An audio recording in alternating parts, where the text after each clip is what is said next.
We will disagree, but no one will be cancelled. So joining me for the next few hours, political commentator Armand Bogle and leader of the Climate Party, Ed Gemmell. So, coming up in my niggle. That the duly elected leader of the Labour Party is Andy Burnham. I am ready to lead and to build on the foundation laid by one person more than any other. I'll be laying out my thoughts on our incoming Prime Minister, Andy Burnham. That is in my niggle at 4. You won't want to miss that. Then, in the Great British Debate, I'm asking, do you think that Andy Burnham will make a good Prime Minister? The new Labour leader is set to be coronated on Monday, when Sir Keir Starmer officially resigns. But will he do a good job? That is the question on anyone's lips, on everyone's lips even. I'm asking you that very question in my poll on GBNews.com. Please cast that vote. Then, a very interesting, difficult conversations today, because I'll be speaking with campaigner Maggie Oliver and sexual abuse survivor Kelly to discuss the important work that they do to help survivors and those at risk of childhood sexual abuse and exploitation. Maggie will be live with Kelly in the studio just after 5. You won't want to miss that. And Kieran Kaur, the mother of Henry Novak's murder victim Vikram Digwa, has been jailed for 3 years for assisting an offender by removing a knife from the scene of the shocking killing. I'll have the latest reaction to this, and I'll be asking whether the sentence was too lenient. And have astronomers discovered life beyond Earth? A new planet some 49 light years from Earth could break through. Scientists, could it be the breakthrough they're waiting for? But before we get started, your latest news with Bethany Elsey.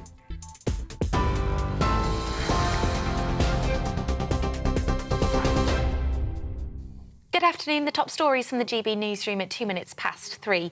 Andy Burnham is preparing to take office as Prime Minister, promising a rapid start focused on the cost of living and devolving more power across the UK. The new Labour leader will move into Downing Street on Monday, when he'll announce his cabinet after days of speculation over who'll take the senior jobs. There are reports Angela Rayner could be the new Health Secretary. It's also reported he'll announce plans for new oil and gas drilling in the North Sea, something the Green Party leader says would be a terrible start to his premiership. Other expected plans include taking water and energy companies under public control and a new council house building programme.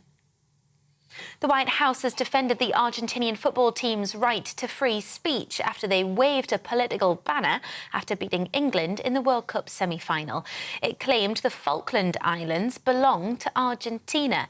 The team faced potential disciplinary action from FIFA following the incident. Meanwhile, Donald Trump has also criticised England manager Thomas Tuchel's tactics after the Three Lions' defeat. The US president questioned why captain Harry Kane was used in a defensive role, calling the decision unusual.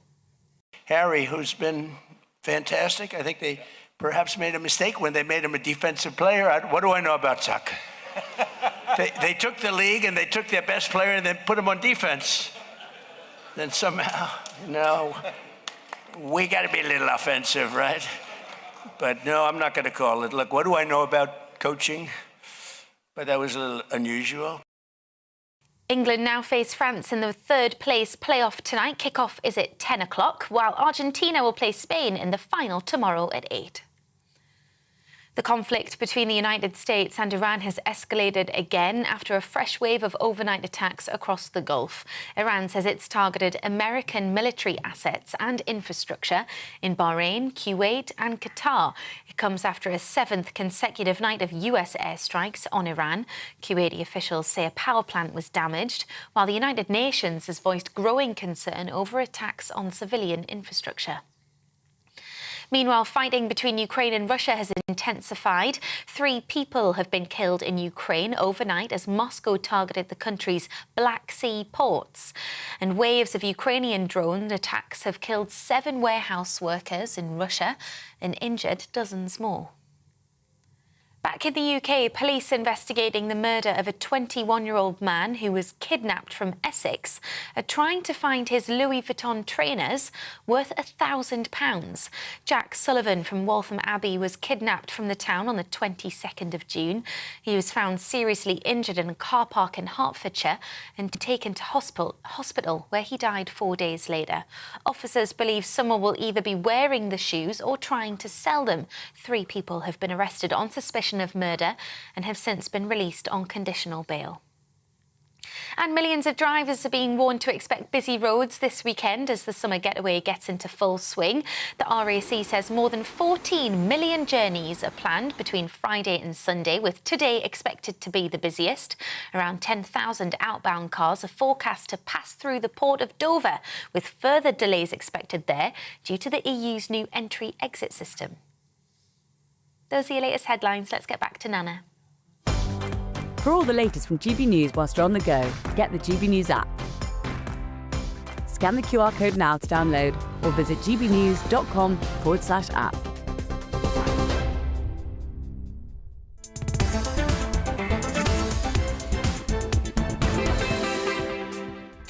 Good afternoon. Thank you, Bethany. It is just gone 6 minutes after 3 o'clock. This is GB News. We are Britain's #1 news channel. I'm Nana Akua. Now, coming up in this hour in the Great British Debate, I'm asking, do you think Andy Burnham will make a good Prime Minister? Now, the new Labour leader is set to be coronated on Monday. I'm sure all eyes will be on his coronation. When Keir Starmer will officially resign, and he got that rapturous round of applause. I don't know whether they were cheering the fact that he was leaving or, actually genuinely saying goodbye. But Keir Starmer will officially resign on Monday. So for the Great British Debate, I'm asking, do you think that Andy Burnham will make a good Prime Minister? We all know the verdict on Keir.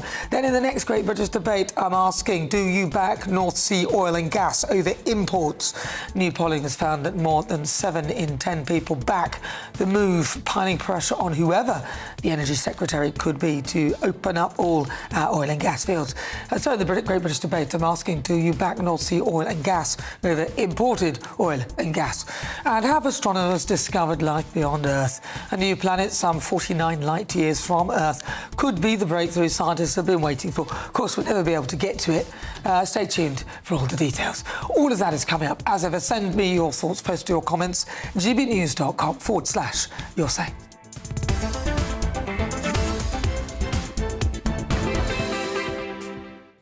So Andy Burnham is now been confirmed. He is the next Labour leader. I mean, there wasn't really any competition.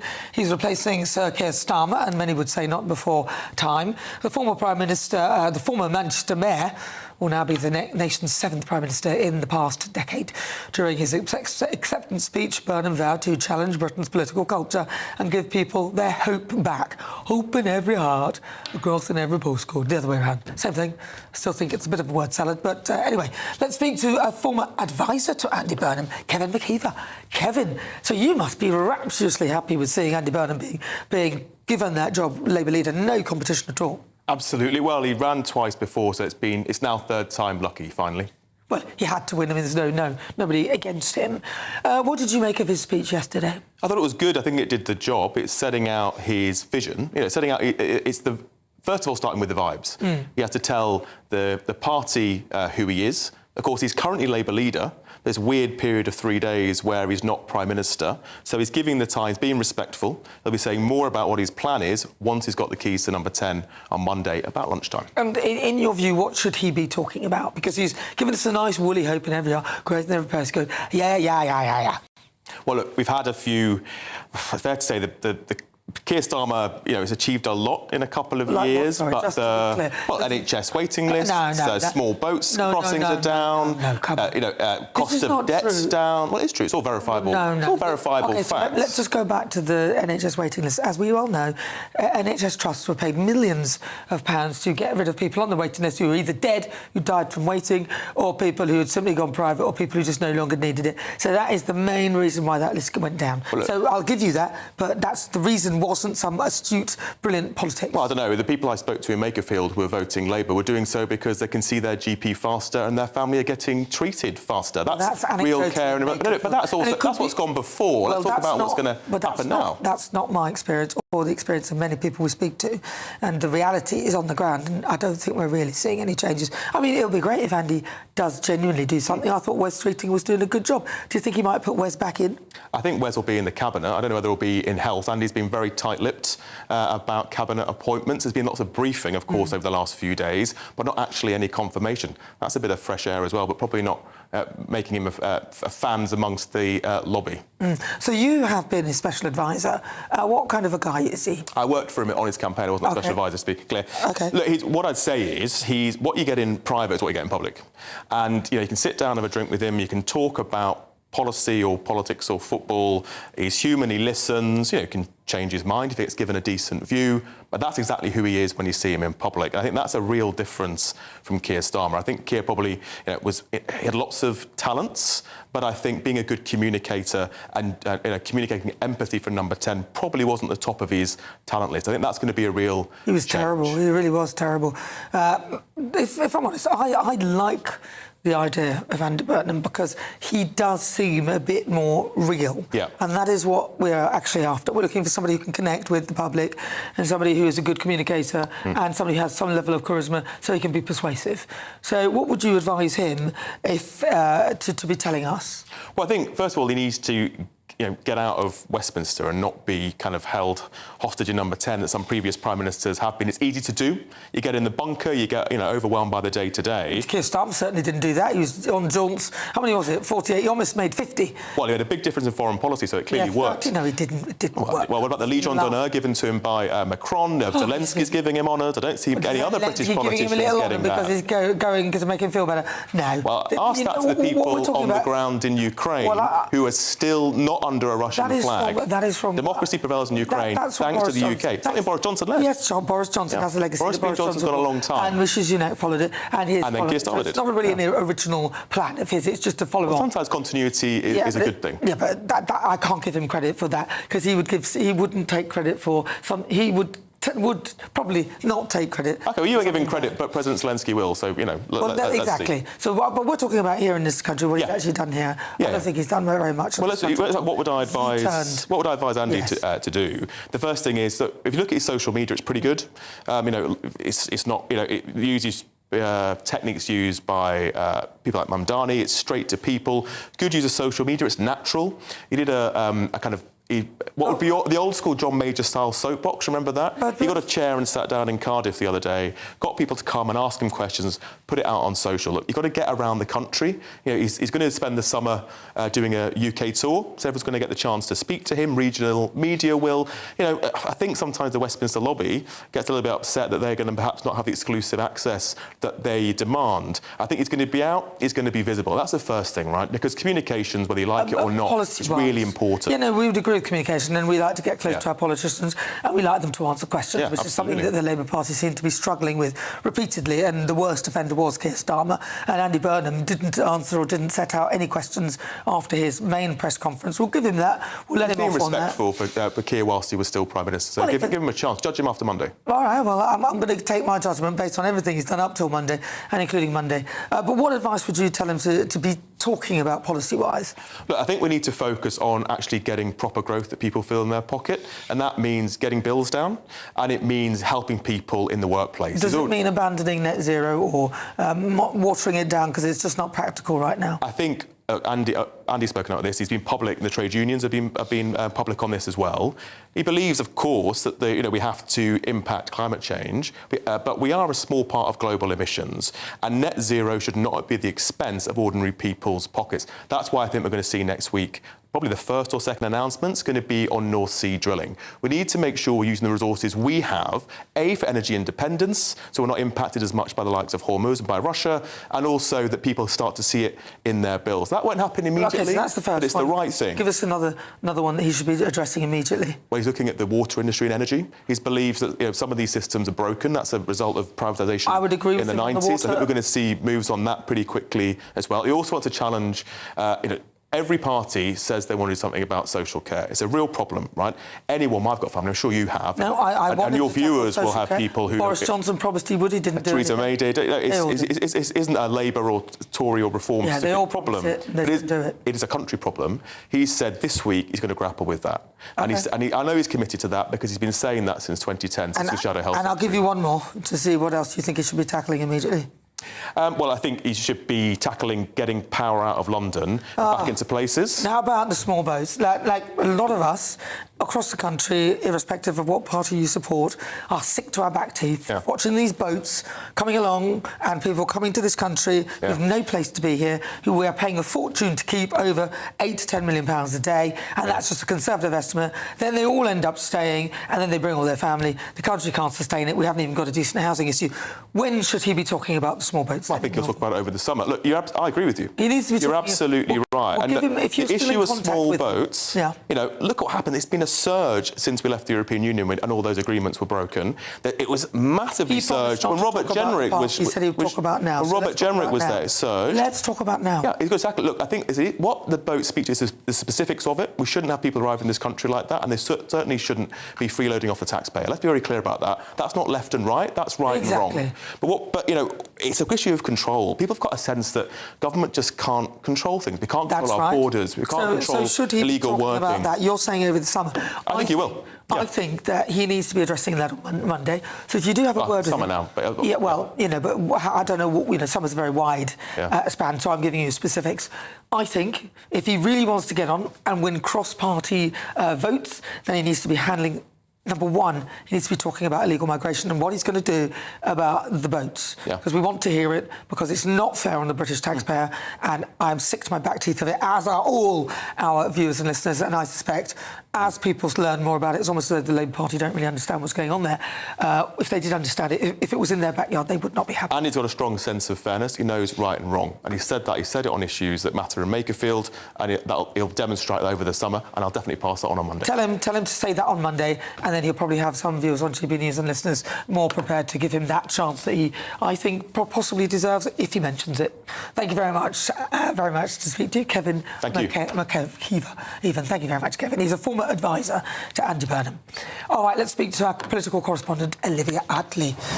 Olivia, so there it is, Andy Burnham, coronation. The big deal will be on Monday. What was the general consensus of how his speech went and the main points that you took from it? Well, his speech went down very well in the main hall. He was speaking to the party faithful. He said he wanted to go back to Labour ideas. He wanted a Labour government. He didn't want to out-reform or out-green the Greens. Well, that's all very well, but it doesn't actually say very much. We want to know whether he's going to move to the right or the left on immigration, whether he'll get more hardline or less hardline. Those questions weren't answered. On the economy as well, we still have so many big questions. He has a lot of big black holes to fill, £4.9 billion in the defence budget, which has to be explained by the autumn budget, which is in just a few months' time. The welfare bill, as we all know, is ballooning. Keir Starmer failed to get any serious reform done. And, of course, the pension bill, as the population ages and the birth rate declines, is going up and up. And Andy Burnham, it sounds like, has no plans to scrap the triple lock. So the big question for me on Monday is who is his Chancellor going to be? That should give us some sort of indication of which direction we are going to move in. He talked about growth in every postcode. Now, that's a little bit of a soundbite. The only thing that I could perhaps interpret from that is he looks as though he is going to consider some sort of serious energy overhaul. One of the big problems affecting all businesses across the country, big and small, is the very, very high cost of energy, some of the highest in the whole of Europe. Could he perhaps be considering U-turning on some of Labour's more zealous net zero plans? That would mean getting rid of Ed Miliband, who's the real net zero zealot in the Department for Energy. If he was to do that, that might begin to bring back a little bit of growth. Is that something he's considering? Again, again, we will see when we find out who his chancellor is. On immigration, there was very, very little information in that speech. It was very light on policy. It was far more about the kind of vibe of an Andy Burnham premiership. It looks as though Shabana Mahmood is going to keep a senior role, whether that's Home Secretary or Chancellor. We don't yet know. If it's Chancellor, that could mean that he brings in someone a little bit less hardline, relatively hardline on the immigration front. That's what about 80 Labour MPs from the soft left of the party are calling for him to do. We have so many questions at the moment, and that speech yesterday, I'm afraid, didn't give us very many answers at all. We are expecting a Steps of Downing Street speech, which has become convention for Prime Ministers on Monday, where perhaps we'll get some more information. Well, let's hope it's not raining. Thank you very much, Olivia Utley. Really good to talk to you. She's GBNews' political correspondent.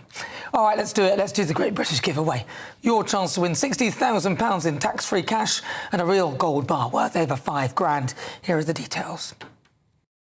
What would you do with £60,000 cash? What would you do with a real gold bar? Well, both have to be won in our Golden Summer celebration. First, there's £60,000 in tax-free cash to bolster your bank account this year. You can spend it on treats, splash out on the family, or just save it for a rainy day. It's entirely up to you. Plus, we'll also give you a fine gold bar worth over £5,000. That's genuine gold that you could gift to a loved one or just lock up in your own personal vault. The gold and the cash really could be yours. For a chance to win £60,000 in tax-free cash and a real gold bar, text GOLD to 63225. One entry costs £2.50 plus one standard network rate message, or text BONUS to 63225. 5 entries cost £5 plus one standard network rate message. Go to gbnews.com/win. Entry start at £2.50. Call 0903 686 3232. Calls cost £2.50 plus your network access charge, or post your name and number to GB22 PO Box 8690 Derby DE1 9TT. UK only. Entrance must be 18 or over. Lines close at 4 p.m. on the 21st of August. This is a network giveaway. Entries will be pulled. Please check the closing time if listening or watching on demand. Good luck.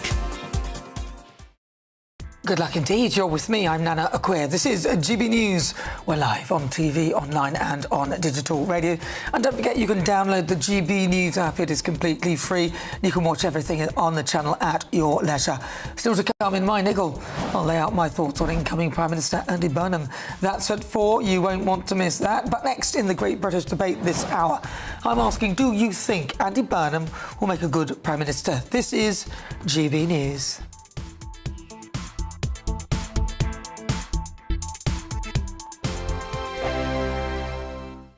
Bold. They are under no illusion. Ray. Are you a human trafficker? Boundless. I've had enough of the nonsense, and I'm not afraid to say it. Don't get us on the BBC. Every weeknight, I tear through the headlines. The smell of gasoline. Should we be worried about it? From Westminster madness to cultural war chaos. What I'm going to do now is they are throwing things out the car as we speak. Get ready, Britain. Here we go. Patrick Christie's tonight, weeknights from 9 p.m. only on GB News, Britain's news channel.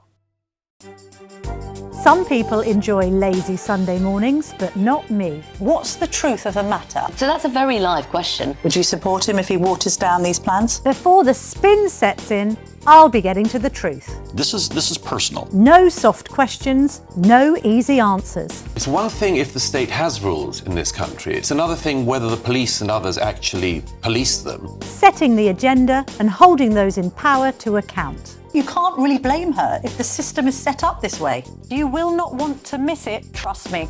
The Camilla Tominey Show, Sundays from 9:30, only on GB News.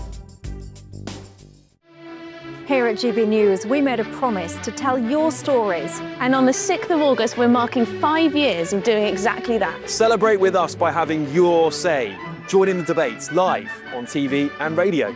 And meeting your favourite presenters across the country, from Leeds to Aberdeen, from Belfast to Barry Island. Plus, join me in Essex for our biggest live show of the year. Scan the QR code or visit gbnews.com/celebrate. Terms and conditions apply. Welcome to Free Speech Nation with me, Josh Howard. This is the show where each week we see what's happening in the world of culture, current affairs and politics. First we'll say, welcome to the UK. Oh, thank you. And we're not afraid to use our free speech so that you can use yours. It's not controversial in the slightest to anyone who hasn't lost their mind. Free Speech Nation, Sunday nights at 7 p.m. Only on GB News, the People's Channel, Britain's news channel. Britain deserves a newsroom that puts the facts and your voice first. Well, and that's what you get on GB News. Lively debates, lively conversation. And we're not afraid to hold power to account. And each other. So join me, Andrew Pearce. And me, Miriam Gates, for Britain's Newsroom, weekdays from 9:30 on GB News. I've been in Westminster for a long time, but I know that though power may be here, its effect on people's lives is across the whole of the country. We may be where rules are made, but it's where they're implemented that matters. Join me, Jacob Rees-Mogg, for forthright and frank discussion on where Britain has come from, where it's going, and where it will end up. That's State of the Nation, Monday to Thursday, 8 to 9 o'clock. Vox Populi, Vox Dei. Here at GB News, we made a promise to tell your stories. And on the 6th of August, we're marking 5 years of doing exactly that. Celebrate with us by having your say. Join in the debates live on TV and radio. And meeting your favourite presenters across the country, from Leeds to Aberdeen, from Belfast to Barry Island. Plus, join me in Essex for our biggest live show of the year. Scan the QR code or visit gbnews.com/celebrate. Terms and conditions apply.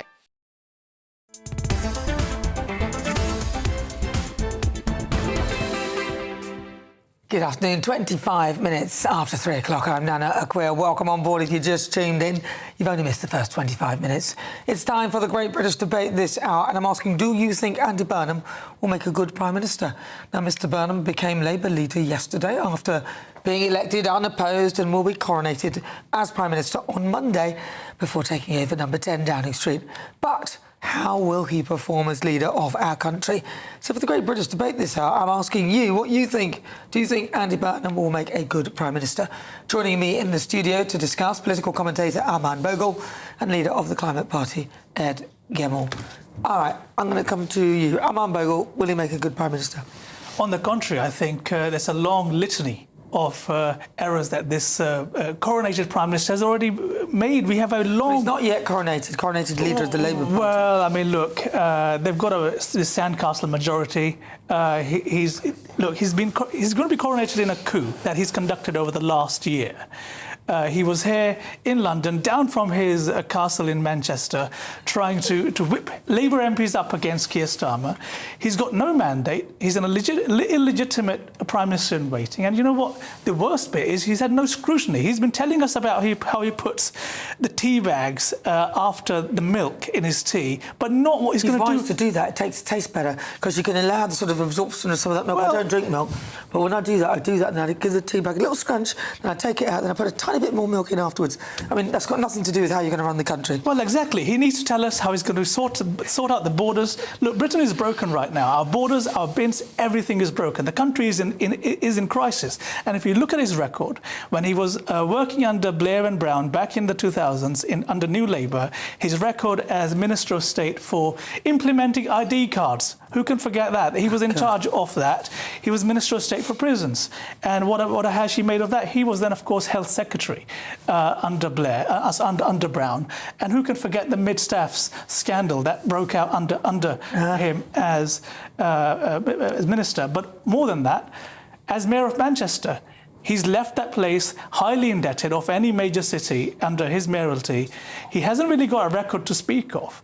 And all that we've heard from him so far is that he's going to take state control of everything from water to the railways, to electricity, to everything. Who's going to pay for it all? The British taxpayer is going to pay for it all. And you know what? The worst bit is he was in charge of the economic review in 2007. And what came at the end of that, when Labour were thrown out of power in 2010, they left a note in the Treasury saying, sorry, there's no more money left. It's absolute. Yeah, I remember that. It's meant to be a joke. Apparently, that's not funny. Well, talking about coronations, and actually if we look back on history, it's quite interesting. If we look back on an example when James VI of Scotland, a king up in the north, became King of England as well at the same time, became James I of England back in 1603, and he managed to rule for 22 years, avoiding a lot of wars and various other unrest at the same time. So maybe Andy Burnham will be as successful as him. Let's wait and see. I think my feeling of it at the beginning is a lot of good words coming out from Andy Burnham, but as other commentators have said, they're all words at the moment. There's not much substance on them. I also think that I'm very, very upset so far not to have seen a real vision. And we talk about some of the tools that he's thinking about, so devolved government, having a Whitehall of the North, investment into infrastructure, and some of his things both related to immigration and various else. But where is the big vision? Just to say, I want growth is not enough. I mean, let's say Keir Starmer said that when he came in 2 years ago. He didn't just say that. He said growth in every postcode, hope in every heart. Well, sure, but to be honest, it's the hopeism. Is I'm looking forward to see meat on the bones, but the hopeism has to have an aim. You can hope, but you've got to know where you're hoping to get to in order to get there. Otherwise, you're just hoping and you're not aiming to get anywhere. Well, so I'd like to see a vision, and when I see that, I can make a real comment on it. Well, it would seem as though that this man has done nothing in his life other than wanting to be Prime Minister. He's tried twice in the past to be Labour leader in 2010 and 2015. He lost both times, first to Miliband, then to Corbyn. And you know what? Then he accepted being Corbyn's Shadow Home Secretary. And going by that, we can only assume that he's going to be soft on extremism. He's going to be soft on all things that make our country head in the wrong direction. And you know what? We can already see the foreign policy that's going to head out. His number 10 in the north, so supposedly, is going to be everything that will undermine us geopolitically, be it Israel, be it the US, be it our relationship in the Indo-Pacific. Well, I'm just going to push back on that he's not achieved anything. He has actually been quite good. He's best known for the 3-term mayoralty of Greater Manchester. Yeah, that's an achievement. I mean, let's be fair to him. He spearheaded the Greater Manchester Integrated Transport System, the B network. Some people would commend him for that as well. He also championed significant regional investments, most notably the 240 million Aviva Studios. And also he's known as King of the North, where he earned that nickname during the pandemic. And I think, just looking at the economic thing, because I think the big thing is the economic vision. We need economic vision because we've got a lot of stuff to pay for. Defence, health service, whatever it is, controlling our immigration system, and we need money for it.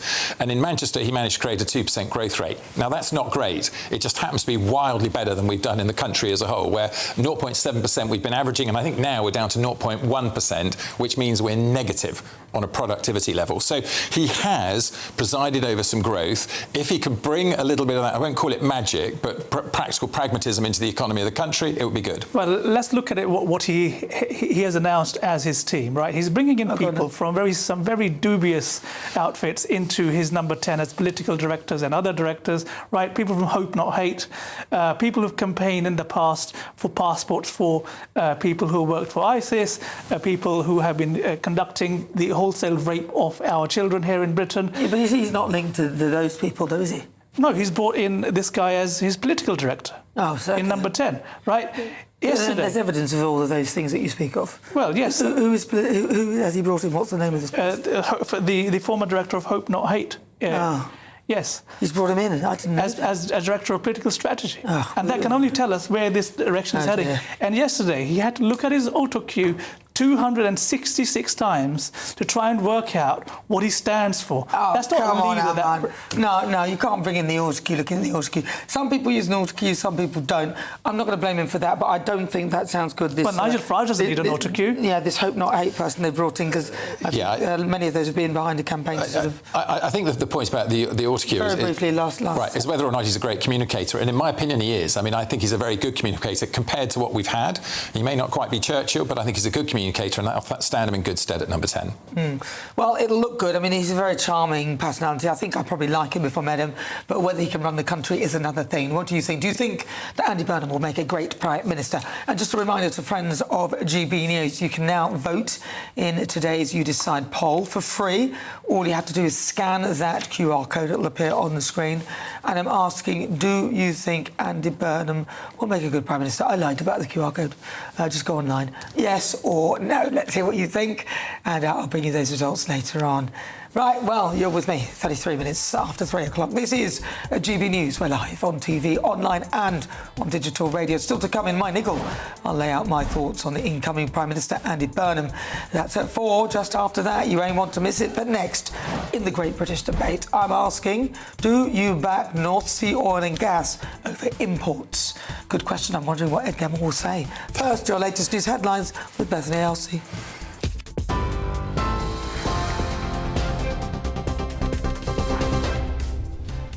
Good afternoon. The headlines from the GB Newsroom. It's reported the new Labour leader Andy Burnham will announce plans for new oil and gas drilling in the North Sea when he moves into Downing Street on Monday. Other expected plans include taking water and energy companies under public control and a new council house building programme. Iran says it's targeted American military assets and infrastructure in Bahrain, Kuwait and Qatar. It's after a 7th consecutive night of US airstrikes on Iranian military sites. The White House has defended the Argentinian football team's right to free speech after they waved a political banner claiming the Falkland Islands belong to Argentina after beating England in the World Cup semi-final.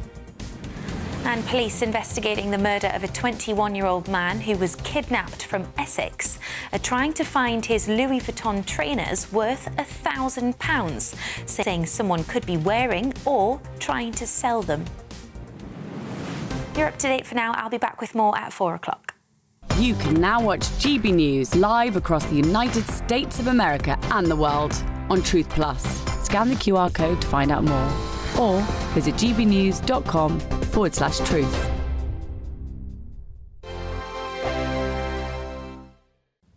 Hello there, good afternoon. Welcome to your GB News weather update from the Met Office. Turning a bit cooler overnight, particularly across Scotland and northern parts of England. Lots of sunshine again tomorrow and feeling a bit fresher compared to of late. Not quite as hot, but no real signs of any rain coming through. High pressure out towards the west, blocking any fronts coming through, so remaining very dry in the forecast. Some showers to finish off the day across southern parts of Wales. These may slip into southern parts of England. They may be heavy and thundery, but they should largely be hit and miss. In the northerly winds, that clears away a lot of our cloud. Plenty of clear spells overnight and turning rather chilly across Scotland, northern parts of England. Temperatures in rural spots under the clearer skies dipping to the low single figures, maybe around freezing. So that does mean we could actually even see some grass frost across rural parts of Scotland to start the day, something we've not seen for a fair while. Most towns and cities, though, around 10 to 13 degrees Celsius in Scotland. Lots of clear skies to start the day across Northern Ireland, northern parts of England. Quite a bright, sunny start to the day, and fairly similar elsewhere across England and Wales. There'll be some scraps of cloud, and this once again could bring in some very light outbreaks of rain where you're exposed to that northerly wind around eastern coast, but very little rain if we do see any. And for most, it's a dry, settled day. Lots of blue skies, less cloud around than perhaps what we'll see this afternoon. Some showers possible across southwest England towards the end of the day, and also some very light rain just pushing into northern parts of Scotland there, but otherwise a dry day and feeling a bit warmer in some areas. Temperatures widely in the low to mid-20s, so feeling warm and pleasant once again in the sunshine. To finish off the day, they will continue to see more rain just push into northern parts of Scotland, but for most it's a dry night to come with more clear skies. A fairly similar picture into next week, mostly dry with some sunny spells and feeling warm in the sunshine. Bye-bye. From the school run to the home run, watch a new show for all of Britain. He can say whatever he wants. A straight talking show where all voices are heard. And, when are we going to stop talking about smashing the gangs and actually do it? With the stories that matter from every part of our country. There's a bit of a crash landing there for your Chancellor. Bold, fearless and standing up for you. That's me, Martin Dordme, 3 p.m. till 6 p.m, weekdays, here only on GB News. The People's Channel, Britain's news channel. You want to know what's really going on in the corridors of power? Labour don't know what to do with you half the time, and that makes you quite lethal in the chamber. Get behind the headlines with Chopper's Political Podcast. Join me, Christopher Hope, as I sit down with the great and the good of British politics. We'll see where this ruling takes us. These are the stories shaping our nation. Chopper's Political Podcast, available now on all platforms. Listen in and stay ahead.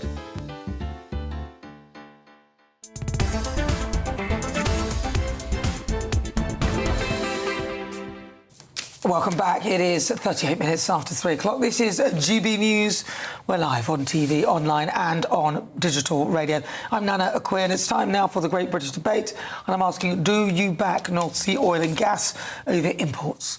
New polling has found that more than 7 in 10 people back the move, piling pressure on incoming Prime Minister Andy Burnham, who's reportedly going to back the move. So for the Great British Debate this hour, I'm asking, do you back North Sea oil and gas over imports? Well, joining me now, political commentator Aman Bogle and leader of the Climate Party, Ed Gemmell. Ed, we will start with you. Well, you won't be surprised at my first answer, which is no, I don't. So you don't back the drilling and all of that? No, but if I could... imports? No. If I can give you the... rather we imported oil and gas?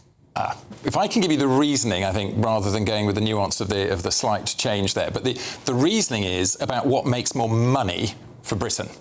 And I'd like to compare, let's look at, it's about 500 million to invest in the Jackdaw. The Jackdaw and Rosebank are the two oil fields people are talking about, oil and gas fields.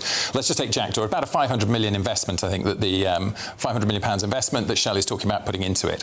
If that same money, and we try to use it somewhere else to create money and value for the UK, if we put it into either tidal power or into solar and wind, and we'd take them as two different things, putting it into tidal power would produce 3 times the power that we're going to get out of Jackdaw, and solar and wind would be the same. Infrastructure for tidal power? Sorry, just to ask, have we got infrastructure for tidal power? We have tidal power projects happening. But do we have infrastructure to facilitate what you're talking about? Yes, well, in fact, with tidal power, if you spread it all around our coast, we have much more infrastructure than we do by concentrating our wind power in particular areas. So what you're saying is that we have things in place that are built to harness energy from tidal sources? If you're about to ask me, is it exactly the same as the single pipeline that's running it from Jackdaw? No, because that's in place and it would have to be built. I've asked you the exact question I'm asking you. You would have to build, but more minor parts of infrastructure rather than what's happening when you put these big gas fields. Have you factored the cost of building this infrastructure into this thing that you're saying is cheap? Yeah, in terms of building infrastructure, that's also an innovation and opportunity, because within the tidal power, there is a big opportunity to get ahead in the tech, to build the stuff that we then export. And that's both in connection and in collection. So you're basing it being cheaper with the presumption that the infrastructure is in place and therefore it's cheaper? Not quite. We're assuming it's cheaper because of a number of different reasons. Firstly, there's tax receipts for tidal power, solar and wind. There will be no tax receipts, 0 on Jackdaw, nothing. In addition, there are benefits in terms of no carbon emissions, because if you're going to clear it up, if you're going to clear up Jackdaw, in the same way you clear up nuclear power, it's going to cost about 1.5 billion to clear it up. Whereas the export opportunity, if we did tidal power, which is British, can be owned really by British companies. I get Shell is British, but it's owned mainly by foreign shareholders. But it can be really British, bring in tax revenues to Britain, bring in about 1.5 to 2.5 billion in exports here, and not costing us 1.5 billion to clean it up. So in fact, Jackdaw is costing us money. It is not an opportunity. It lasts only for 11 years, whereas tidal power can be from 50 to 100 years, and even solar and wind are 25 to 30 years. What we are doing is doing the wrong thing. We are cutting off our nose to spite our face, losing a vast opportunity, and we should be doubling down on making money for Britain. Okay, and for me, this is about, again, the vision that we're criticising Andy Burnham for not having. What's our vision? Where are we going? Is this just a sticking plaster? In which case you then could argue, yeah, it's better to do it here than it is to import it for a year or two. OK, so let me tell you how much it will cost roughly to set up a local pilot for tidal power. 1.3 billion. Let me tell you how much it will cost to roll it out nationally. And this is just estimates, 50 billion for a nationwide framework. So just to be clear, just to clarify, if you are saying that that is cheaper than drilling in oil and gas wells, to get the same that already exists, to get the same bang for your buck out of tidal power compared to drilling for oil and gas, you get 3 times the power out of investing your 500 million into tidal power. 50 billion, not 500 million. 50 no, billion. I don't know where those figures are coming from. Gov.uk. We have done work on what 500 million. Gov.uk. Right. 500 million will produce over 100 terawatts of power. OK, but to do your 50... But you haven't added in the 50 billion. OK, Aman. Well, look, Nana, it's quite simple. This is a Labour government which poured concrete down the last fracking well that this country had, the last hope that we had to exploit our own resources under our own soil for our own people. This country has paid Norway £100 billion in just the last 5 years to supply us with gas that we could have been extracting through British-owned companies, right? Gas which could have been bought from those British-owned companies. The problem is that has meant £800 per household is what the cost is of importing gas. Sometimes up to 90% of our gas is imported from Norway, especially in the winter. That's simply not good enough. These are our own resources, and they should be exploited for the good of the British people. But they're not going to be exploited for the good of the British people. Why not? Because even when we bring it in, the price we're going to pay is the same as everyone's paying on the international market. That could be changed. Yes, so which because government could impose. One second. Government could impose on Shell, you must sell it cheaper to the British public. But if it doesn't impose that, Shell will sell it to us at exactly the same price as Norway sells it to us or the USA. There will be no benefit to the British public, and we should stop saying apart from the tax receipts. There are no tax receipts, and that's because of the tax rebates on the way. Because when you go and drill for oil and gas, you start off, you get 100% tax rebate on your investment costs. You get 100% decommissioning costs as well. Tax? You get yes, but this 78% is is what we're imposing on British companies. But you get 100% back of your investments. And they will not pay anything. And those British companies, who will they be employing? British jobs for British people. It's 300 jobs for Jackdaw. 300. No, we should be doing this on an industrial level, not just 300 jobs here, 300 jobs there. On an industrial level, this is our sea, our resources. They should be exploited for the British people, not making us colder and poorer. It's not making us colder and poorer. It won't make any difference. It is. We have the world's... It's going to be burnt in the same appliances. It'll cost as much money. There'll be no tax receipts. And the profits will go where? To foreign shareholders. Foreigners will be making money out of our gas and not Right us. now, Britain enjoys the world's most expensive electricity. Okay. And it won't drop the price because Shell is not going to give us a discount. Shell is not going to give us a discount. Okay, so just let me give you a cost of how much it will cost drilling offshore exploration or production in the UK, so the North Sea. The cost between this is in dollars, I did try and find UK, but $10 million to $30 million per well. And that depends on the complexity and the daily operating. So already that does sound a lot cheaper than setting up an entire network. And can I just say about, with regard to your argument of solar panels and all those sort of things, remember we're importing those, we don't actually build them ourselves. No, well, I agree, so I'm against that. That again becomes a problem. So we're not really, it's not like coal, which is probably the most dirtiest of powers, so, dirtiest of fuels. But it's not like coal where we were insulated from problems elsewhere because it was our coal that we drilled for and that we then sold. And we use our own gas as well, by the way, so you haven't mentioned that. So the fact that it just seems a lot cheaper and a lot wiser to be using your own resources. But it isn't cheaper because Shell would have to sell it to us, because Shell is a private company. It will make a profit. It creates this product and then it sells it to us. And unless it's going to sell it to us at an undervalue, we get no benefit. And the profits they make go abroad to their foreign shareholders. In this country, and you know that. Yeah, they do, but they get tax rebates. Shell has only paid tax 3 times out of the last 10 years. 7 times it's got away with it because of tax rebates. They get highly taxed for actually drilling anyway, so the whole thing costs them a lot of money to do. So the return, so we do get money invested when they're drilling, and we do get money invested in tax receipts. This other thing you're talking about, this tidal power, costing us, what is it? Did I say 50 billion? Yeah, but 1.3 billion if it's a local. I don't have that report in front of me, but those are... I will send you the link from the Gov website, gov.uk website. Aren't realistic figures. That's on the gov.uk website. 500 million, which is the cost of Jackdaw, we would be scaling up. I've got to go, so I've suddenly realised what time it is. Sorry about that, but those are gov.uk figures. I showed you them. I'll show you them in the break. But firstly, if you're on search for holiday sun, here's the forecast.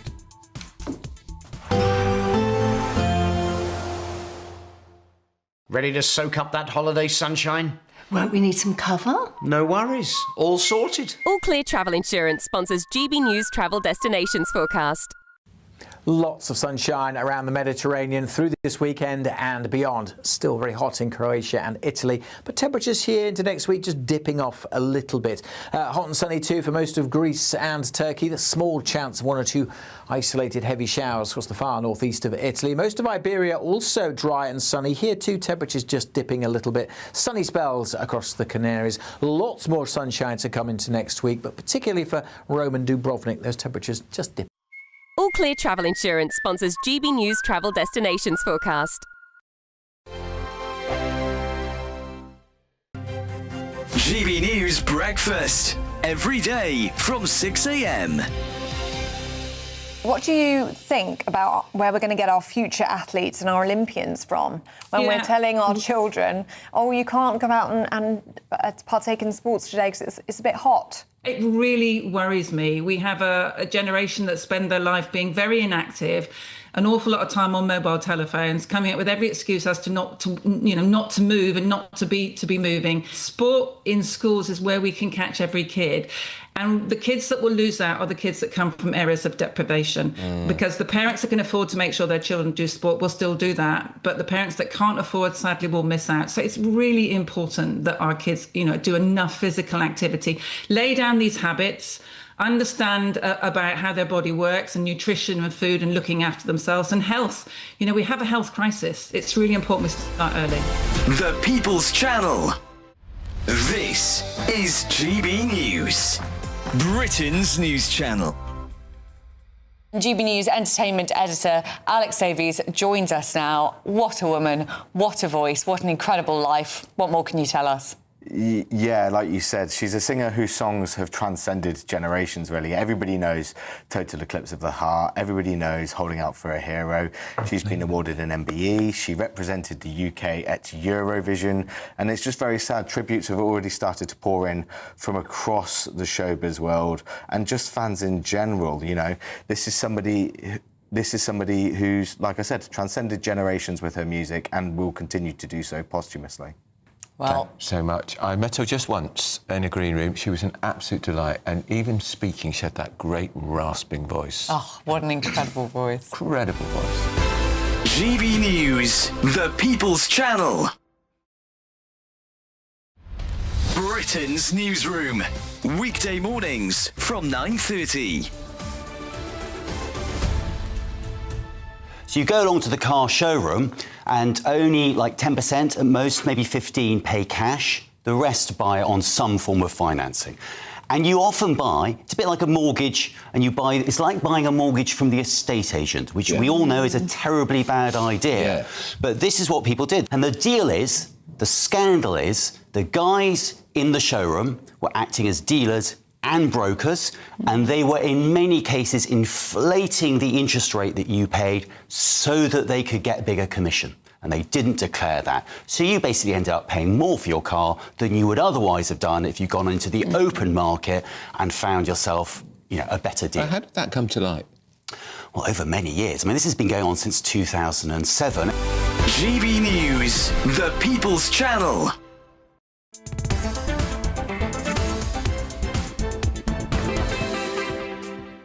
Welcome back to GB News. I'm Nana Akua. Now, lots of you have been getting in touch with this discussion, so I thought it wise to read some of your views. Who said this? Marilyn says that No, I won't read that one, actually, Marilyn.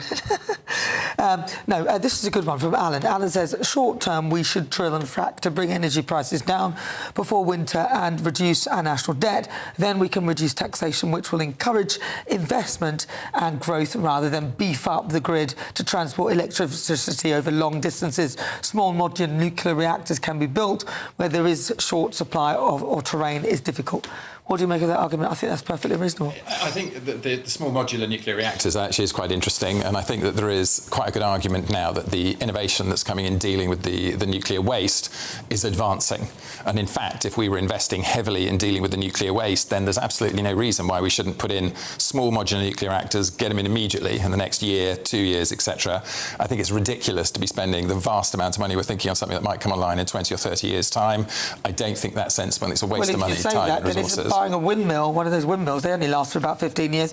And as somebody pointed out on this chat, that somebody mentioned that is there asbestos in some of the panels? I think the point about anything. Well, no, I'm just asking whether you know about that. Sure. Well, the first thing is the windmills don't last for 15 years. Well, they do. Actually, if you're lucky. So Scott says also, do we need fuel for wind turbines when wind aren't strong enough? We do, don't we?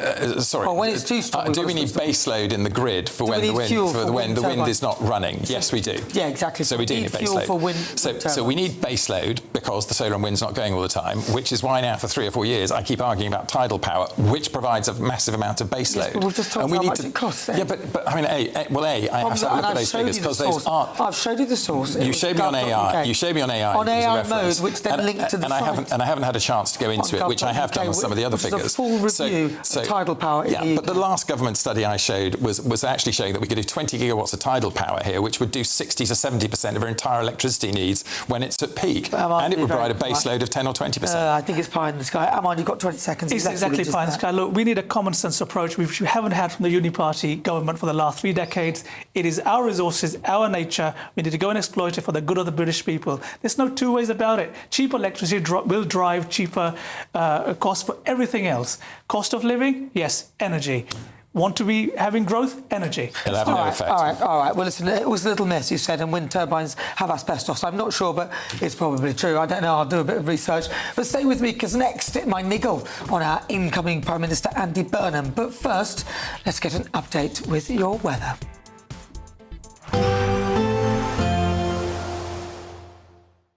Expect warm spells with the odd rude interruption. Boxed Boilers sponsors the weather on GB News. Hello there, good afternoon. Welcome to your GB News weather update from the Met Office. Turning a bit cooler overnight, particularly across Scotland and northern parts of England. Lots of sunshine again tomorrow and feeling a bit fresher compared to of late. Not quite as hot, but no real signs of any rain coming through. High pressure out towards the west, blocking any fronts coming through, so remaining very dry in the forecast. Some showers to finish off the day across southern parts of Wales. These may slip into southern parts of England. They may be heavy and thundery, but they should largely be hit and miss. In the northerly winds, that clears away a lot of our cloud. Plenty of clear spells overnight and turning rather chilly across Scotland, northern parts of England. Temperatures in rural spots under the clearest skies dipping to the low single figures, maybe around freezing. So that does mean we could actually even see some grass frost across rural parts of Scotland to start the day, something we've not seen for a fair while. Most towns and cities, though, around 10 to 13 degrees Celsius in Scotland. Lots of clear skies to start the day across Northern Ireland, northern parts of England. Quite a bright, sunny start to the day, and fairly similar elsewhere across England and Wales. There'll be some scraps of cloud, and this once again could bring in some very light outbreaks of rain where you're exposed to that northerly wind around eastern coast, but very little rain if we do see any. And for most, it's a dry, settled day. Lots of blue skies, less cloud around than perhaps what we'll see this afternoon. Some showers possible across southwest England towards the end of the day, and also some very light rain just pushing into northern parts of Scotland there. But otherwise, a dry day and feeling a bit warmer in some areas. Temperatures widely in the low to mid-20s, so feeling warm and pleasant once again in the sunshine. To finish off the day, they will continue to see more rain just push into northern parts of Scotland, but for most it's a dry night to come with more clear skies. A fairly similar picture into next week, mostly dry with some sunny spells and feeling warm in the sunshine. Bye-bye. Expect warm spells with the odd rude interruption. Boxed Boilers sponsors the weather on GB News. We're celebrating a golden summer with your chance to win a real gold bar. That's right, a fine gold bullion bar worth over £5,000 could be yours. We're also going to make sure your finances are fabulous with £60,000 in tax-free cash. For a chance to win, text GOLD to 63225. One entry costs £2.50 plus one standard network rate message. Or text BONUS to 63225. 5 entries cost £5 plus one standard network rate message. Go to gbnews.com/win. Entry start at £2.50. Call 0903 686 3232. Calls cost £2.50 plus your network access charge. Or post your name and number to GB22 PO Box 8690 Derby DE1 9TT. UK only. Entrance must be 18 or over. Lines close at 4 p.m. on the 21st of August. This is a network giveaway. Entries will be pulled. Please check the closing time if listening or watching on demand. Good luck. Bold. They are under no illusion. Ray. Are you a human trafficker? Boundless. I've had enough of the nonsense, and I'm not afraid to say it. Don't get this on the BBC. Every weeknight, I tear through the headlines. The smell of gasoline. should we be worried about it? From Westminster madness to cultural war chaos. What I'm going to do now is they are throwing things out the car as we speak. Get ready, Britain. Here we go. Patrick Christie's tonight, weeknights from 9 p.m. only on GB News, Britain's news channel. Do you trust what you're being told? Good, because neither do I. Those are just facts. I'm Alex Armstrong, and on my show, we'll expose the spin. Well, I want to answer that because you didn't let me last time, because you always speak over me. The broken promises. To deny that is denying the truth. And the hypocrisy. Allow. Stop. You think we can allow? Politics, policy, parliament. Nothing is off limits. No sugarcoating, no fear of offence, just the truth laid bare. Tune in every Saturday and Sunday at 9 p.m. for Alex Armstrong Tonight, only on GB News, Britain's news channel. Hi, I'm Michelle Dewberry, and my show is your opportunity to cut through all the noise and dive in headfirst to some robust debates. Ideas clash. Situation, isn't it? No, because the failure is you're deliberately avoiding my point. Nothing's held back, And if you think this is the end of it, wait for more. and we do not shy away from the difficult stuff. Sometimes I want to shake people and say, if only you understood. So join me on Jubes & Co. weeknights at 6 p.m. only on GB News, Britain's news channel. Britain deserves a newsroom that puts the facts and your voice first. Well, and that's what you get on GB News. Lively debates, lively conversation. And we're not afraid to hold power to account. And each other. So join me, Andrew Pierce. And me, Miriam Cates, for Britain's Newsroom, weekdays from 9:30 on GB News.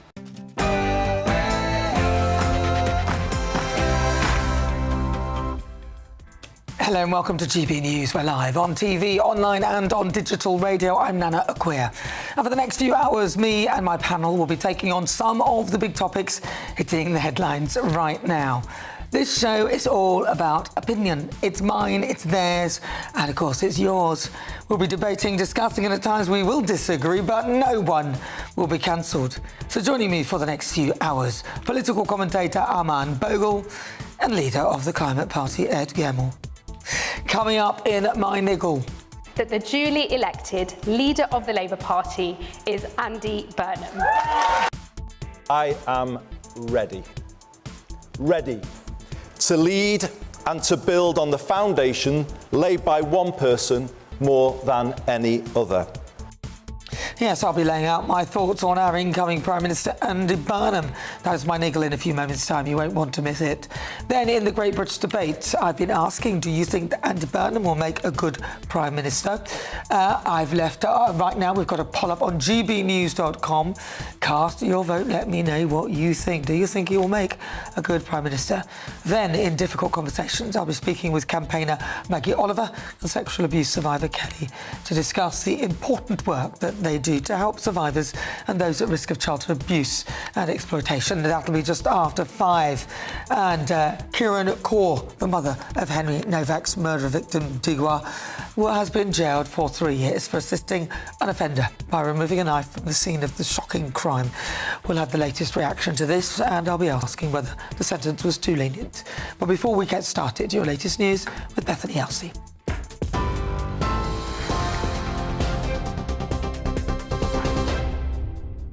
Good afternoon. Your top stories from the GB Newsroom at 2 minutes past 4. It's reported Andy Burnham will announce support for new oil and gas drilling in the North Sea when he becomes Prime Minister on Monday. A Labour manifesto in 2024 ruled out any new licences to drill, but extraction would be allowed close to existing sites. It's part of a flurry of measures focused on the cost of living, including taking water and energy companies under public control and a new council house building programme. And after days of speculation over who will form his government, the new Labour leader says he'll announce cabinet positions next week. Iran has launched another wave of attacks on Gulf states, it says, after a 7th consecutive night of US strikes on Iranian military targets. Bahrain and Qatar were targeted, as well as Kuwait, who came under sustained attack. A water plant there was hit and operations and Kuwait International Airport suspended. Iran's Revolutionary Guard says it was responding to US attacks on bridges, power facilities and other infrastructure. Well, it comes a week after the ceasefire between the two countries collapsed, and oil prices have since risen to more than 4%. That's its highest level in more than a month. Meanwhile, officials in Russia says a wave of Ukrainian drone attacks have killed 7 people working at a warehouse south of Moscow. Dozens more were injured at the warehouse, owned by Russia's largest online retailer. Ukraine's President Volodymyr Zelensky says the sites were being used to house parts for Russian drones. And in a separate attack, an oil depot was hit by falling debris, causing a fire to break out. Police investigating the murder of a 21-year-old man who was kidnapped from Essex are trying to find his Louis Vuitton trainers worth £1,000. Jack Sullivan from Waltham Abbey was kidnapped from the town on the 22nd of June. He was found seriously injured in a car park in Hertfordshire and taken to hospital, where he died 4 days later. Officers believe someone will either be wearing the shoes or trying to sell them. 3 people have been arrested on suspicion of murder and have since been released on conditional bail. And the White House has defended the Argentinian football team's right to free speech after they waved a political banner after beating England in the World Cup semi-final. It claimed the Falkland Islands belong to Argentina. The team faced potential disciplinary action from FIFA following the incident. Meanwhile, Donald Trump has criticised England manager Thomas Tuchel's tactics after the Three Lions defeat. The US president questioned why Harry Kane was used in a defensive role, calling the decision unusual. Harry, who's been fantastic, I think they perhaps made a mistake when they made him a defensive player. What do I know about soccer? They took the league and they took their best player and then put him on defense. Then somehow, we got to be a little offensive, right? But no, I'm not going to call it. Look, what do I know about coaching? But that was a little unusual. England now face France in the third-place playoff tonight. Kick-off is at 10 p.m, while Argentina will play Spain in the World Cup final tomorrow at 8. Those are your latest headlines. Let's get back to Nana. Take the GB News family with you on any device. As long as you have an internet connection, tune into GB News anywhere on the planet or beyond.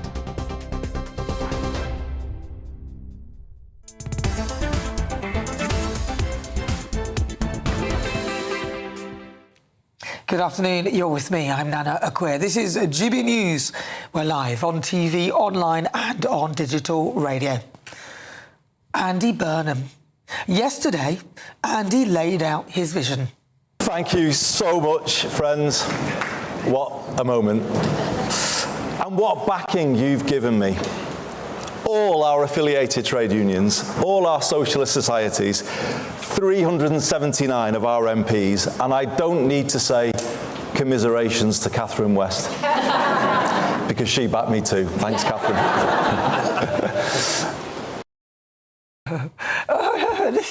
This is all very jovial. He talked about Sir Keir Starmer. Under Keir Starmer's leadership, we went from our worst defeat to one of the best victories in our history. Keir put Labour back in a position to change people's lives, and that is what we have been doing these last 2 years. New rights for workers and for renters. NHS waiting lists falling for the first time in years. In fact, since I was Health Secretary, I think, so well done, Wes. That's not how I remember it. Do you mean the Workers' Rights Bill, dubbed the Unemployment Rights Bill? I seem to remember some U-turns. The Renters' Rights Act, which has driven out over 100,000 landlords, pushing rents up. And, as I recall, the NHS waiting lists that fell after trusts were paid millions to edit them, basically because people had died waiting or had paid to go private, but were still on the list. Do you not remember that, Andy? If his time was so good, why are you getting rid of him? Goodbye.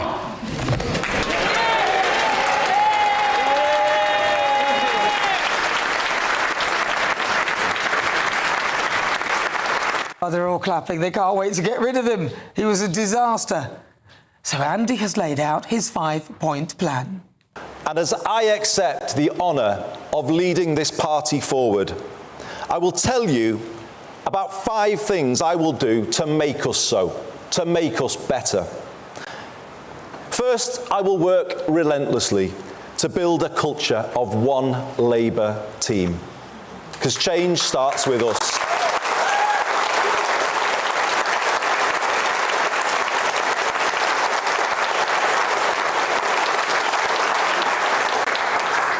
We won't beat Britain's new right if we are consumed by infighting and pulling in different directions. Good luck with that one, Andy. And this brings me to my second change. I will work to build a new politics. The country is crying out for it. We might enjoy the point scoring against others. The public don't. How can politicians point fingers when living standards are falling and politics as a whole isn't working for them? It infuriates them and makes them switch off. I'll hold you to that, Andy.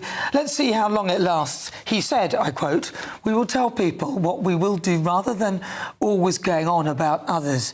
If we do more of that, let's see if we can get this the ear of the country as well, not just make a field. Let's take a problem-solving rather than a point-scoring approach." Here's hoping. My third change is our political direction. Yes, we will work with other parties where we can, but doing so from the clarity of knowing exactly where we stand. As your leader, I will set a direction that is distinctively Labour.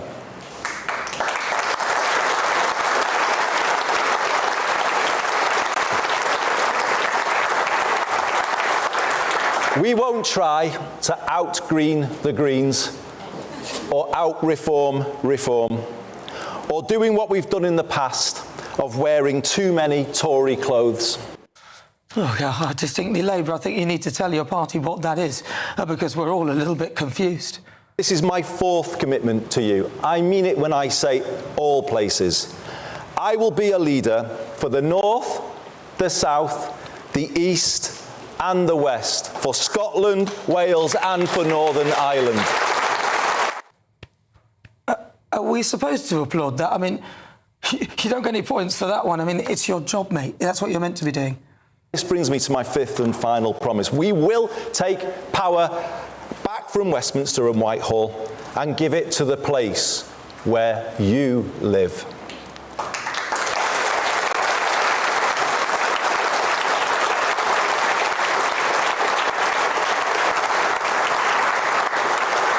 More power over life's essentials so you can make them work better and more affordable for people. All right, listen, Andy. I think a lot of people would agree with putting many of the utilities back in public control because privatisation only works if there's true competition. So I agree with you. But number 10 North is a flaming waste of time. It's a distraction. The country has had enough on its plate. And this growth in every postcode, hope in every heart, will end up in the dustbin as slogans. We can be that party, the party that puts more power in people's hands, drives good growth in every postcode and puts hope in every heart. That's my mission as your new leader, to bring back hope. Just get a handle on illegal migration. Stop the boats. No mention of that. And for goodness sake, whilst you're on a high, cut the welfare bill. If you do those two things, you'll have a far greater chance of earning the respect of the entire country.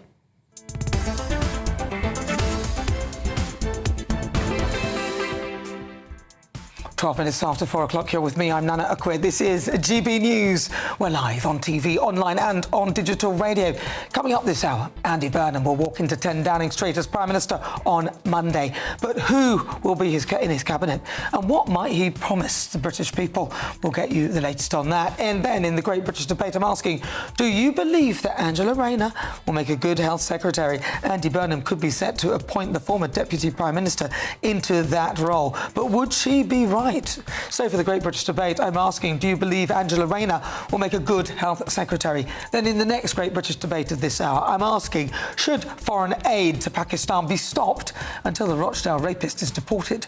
Opposition MPs have said that Labour must stop all foreign aid to Pakistan and impose visa sanctions until it takes back the ringleader of the Rochdale grooming gang, Shabir Ahmed. So for the Great British Debate this hour, I'm asking, should foreign aid to Pakistan be stopped until the Rochdale rapist is deported? And an Alzheimer breakthrough, a drug which could prevent dementia before symptoms show, with research suggesting that it could clear toxic brain plaques in just 3 months. We'll be getting all of the details on this exciting breakthrough. All of that is on the way. As ever, send me your thoughts, post your comments at gbnews.com/your say.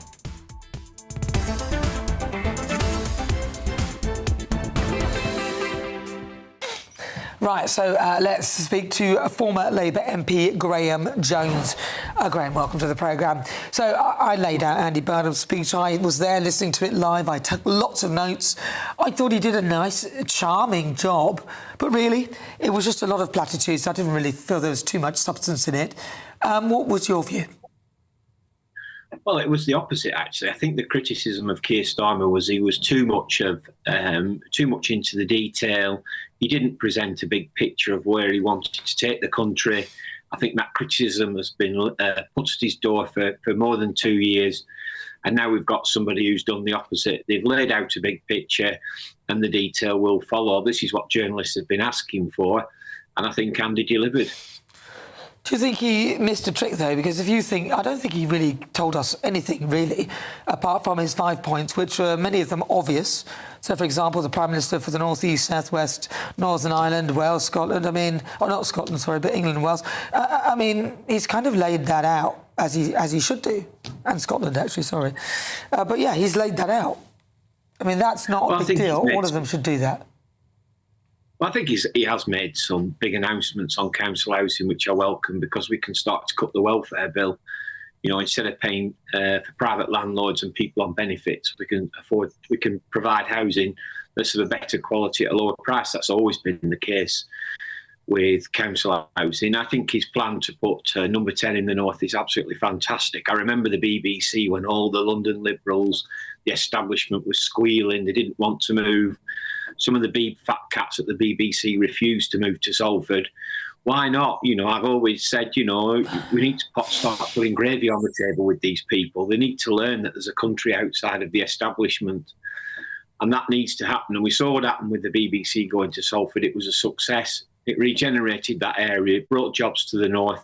And it said to the establishment in the south, there's other parts of this country. So I welcome the announcement on the number 10 for the north as well. I think it's really good. Yeah, but you see, that really... Do you remember when all those councils tried to cancel elections because it was taking them too long to reorganise themselves? I'm afraid that's not in any sort of real manifesto promise. And we don't care, really, about that power going to North. What we want them to do is deal with policy, and we don't want distractions like number 10 North. That should be a policy that if he is elected by the government, by the people of this country, to run this country, which he hasn't been elected by the people of this country, just the people in Makerfield, then maybe at that point he could announce things like that. But I'm afraid most of us listening who don't live in Manchester, I suspect a lot of us are thinking, what a distraction. Well, people say that elections are cancelled, but we're on third, so 26, 27, 28. We had elections. But they tried to cancel the local elections. Remember, 30 councils, and the Tories are also involved in that, but they had only a few. Labour had a lot of Labour councils were planning to cancel their elections until Nigel Farage put pressure on the government, and eventually public pressure forced them to change their minds. And the reason why they were cancelling was because they were reorganising. Oh, yeah. They were deferred. And secondly, the elections from 2027 were equally being brought to 2026 as 2025 were being pushed to 2026. These councils were on thirds. So elections were being brought forward as well as being pushed back. They were being concertinaed into 2026. So there was no great scandal about this. This was just, I think, Nigel Farage flying off the handle. No, people were furious about cancelling elections. That's not true. No, people were furious. And the reason why, the point I'm making, you can't deny, many people were very angry and Labour lost a lot of council seats as a result, potentially, of that. Let's not, I'm not giving you any rocket science, but my point is that in doing that, they wasted time. And people don't want this focus on Number 10 North. We want them to stop the boats. We want them to sort out taxation and all the issues. And Number 10 North is one of those restructuring exercises that maybe if you're elected by the British public to be with that given as a mandate, that people will then elect you, but not if you're standing in because someone from your own party has done such a woeful job. Well, I mean, I saw all the tears, the crocodile tears from people in the South when they moved the BBC, and they're still mourning about it. And now they're mourning about Number 10, and the establishment will continue to mourn about things being taken away from them in London. We're not the BBC. And I'm not surprised by that, but, I don't think that's a fair comparison. Manchester Brit. It's not really a fair comparison to the BBC, a publicly funded broadcaster, and the government that should be elected by the British people. A lot of people will probably not choose to elect the BBC, to be honest, if they're on a ballot. But what we're talking about is wasting time reorganising when there are so many other pressing issues. Well, they said the same about the BBC. London will continue to cry about things being moved out. They'll continue to mourn about it forever and a day. That's the but the BBC don't create policy as much as they'd like to. They don't create policy and government policy. They're not elected for by the public, although, to be fair, Andy does share that because we didn't elect him. But the point I'm making is we want him to stop the boats. OK, why did he not mention the boats? Well, I agree with you. I think that this is a really big issue. It'll be interesting to see what he does with the Home Secretary. Obviously, some quite substantial changes were brought forward by Shabana Mahmood. We all want to see the boat stopped. It's wrong. Why did he not mention it? He didn't mention it. Well, I'm sure it's on his list of to-do items. And Seems he's already quite low down. Well, I don't think so. I think he made a very bold statement about the chap from Rochdale, the ringleader. He said he was a vile individual who needed booting out of the country, and he said he would be urging the Home Secretary to ensure that this person is booted out of the country. I don't think he held back on. Yeah, but he didn't come here on a boat. With the British public. Yeah, but he didn't come here via a boat. I mean, look, we're talking about, like he's given us 5 points. The boats didn't even feature on. He could have, not the 6 point, it wasn't even in them. Also, the welfare bill, he could have mentioned something about that. I like that he talked about social care, but the welfare bill was something that people would like him to address as well, where people are claiming benefits when really and truly they've got anxiety and should actually go back to work instead of ruminating in their house, making themselves even more anxious. Do you know what I mean? There are real pressing issues. We don't want to hear Number 10 North. Well, I think you're right to say that these are two pressing issues. I mean, it's worth just reminding ourselves that he's not Prime Minister until Monday. And to expect him to have all this done by Tuesday or Wednesday, I think it is pushing it a little bit. I do speak to people in and around Andy, and I know he's very keen to push out, a manifesto that he thinks will change Britain, or certainly a set of policies within the current manifesto. His own view of the manifesto, so that Britain is a better place, and he said that on the podiums where he's spoken to. So I've every confidence that this is the right person for the job. I've every confidence that now the regions will start to get heard. I've every confidence that he will look after the country like he looked after Manchester. And I agree with you that there has to be, at some point, he has to address these issues, the boats, the welfare bill, as well as the pensions bill as well, the triple lock. Everybody knows that that's on a trajectory that we just can't afford to pay. These are issues he has to, or any government has to address. It's not just Andy Burnham, but as Prime Minister, it falls to him to deal with it at the moment.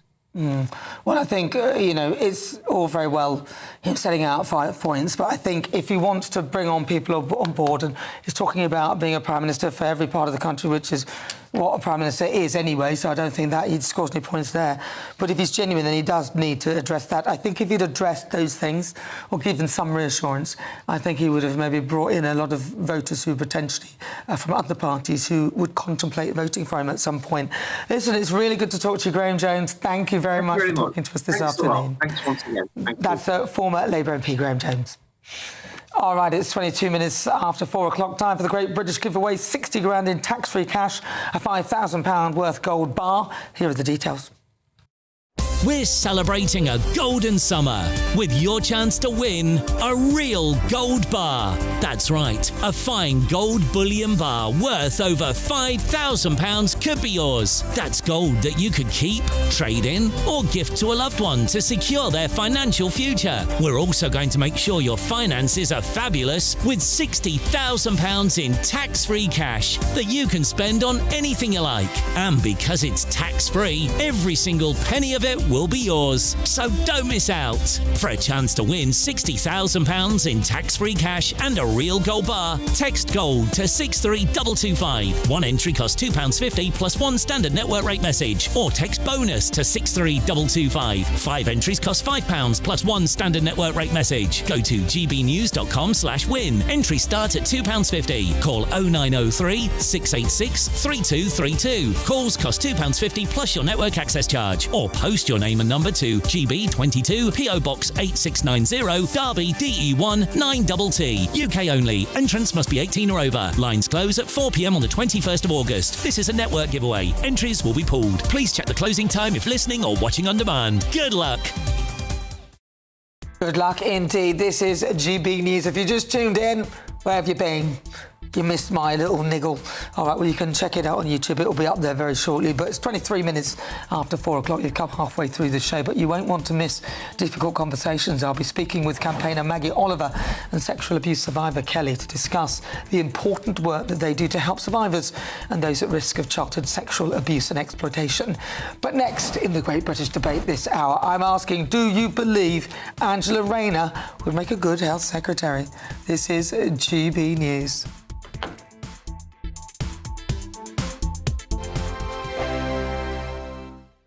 From court mornings to warm family brunches, from football to tennis, in the car, in the kitchen. GB News Breakfast is there with the stories you need and the conversations that matter. Anyway, let's talk business. Well, it has been a historic night in British politics. It's astonishing, isn't it? We're here again to start your day just right. GB News Breakfast. Every morning from 6 a.m. Only on GB News. Britain's news channel. At the stroke of midnight, the news doesn't stop, and neither do we. Day in, day out. Forget stuffy late night TV shows. We're giving you a front row ticket to the centre of the political universe. Because breaking news doesn't wait for the morning. And neither do we. Join us for one of the most controversial and volatile times of politics in human history. A very big story. Big story over here. You won't get this anywhere else. The Late Show live at midnight, every night. Only on GB News.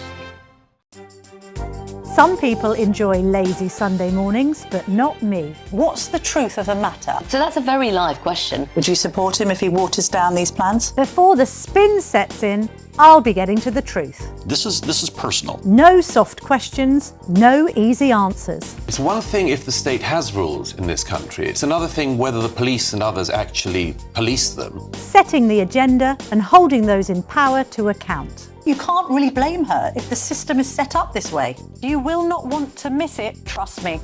The Camilla Tominey Show, Sundays from 9:30, only on GB News.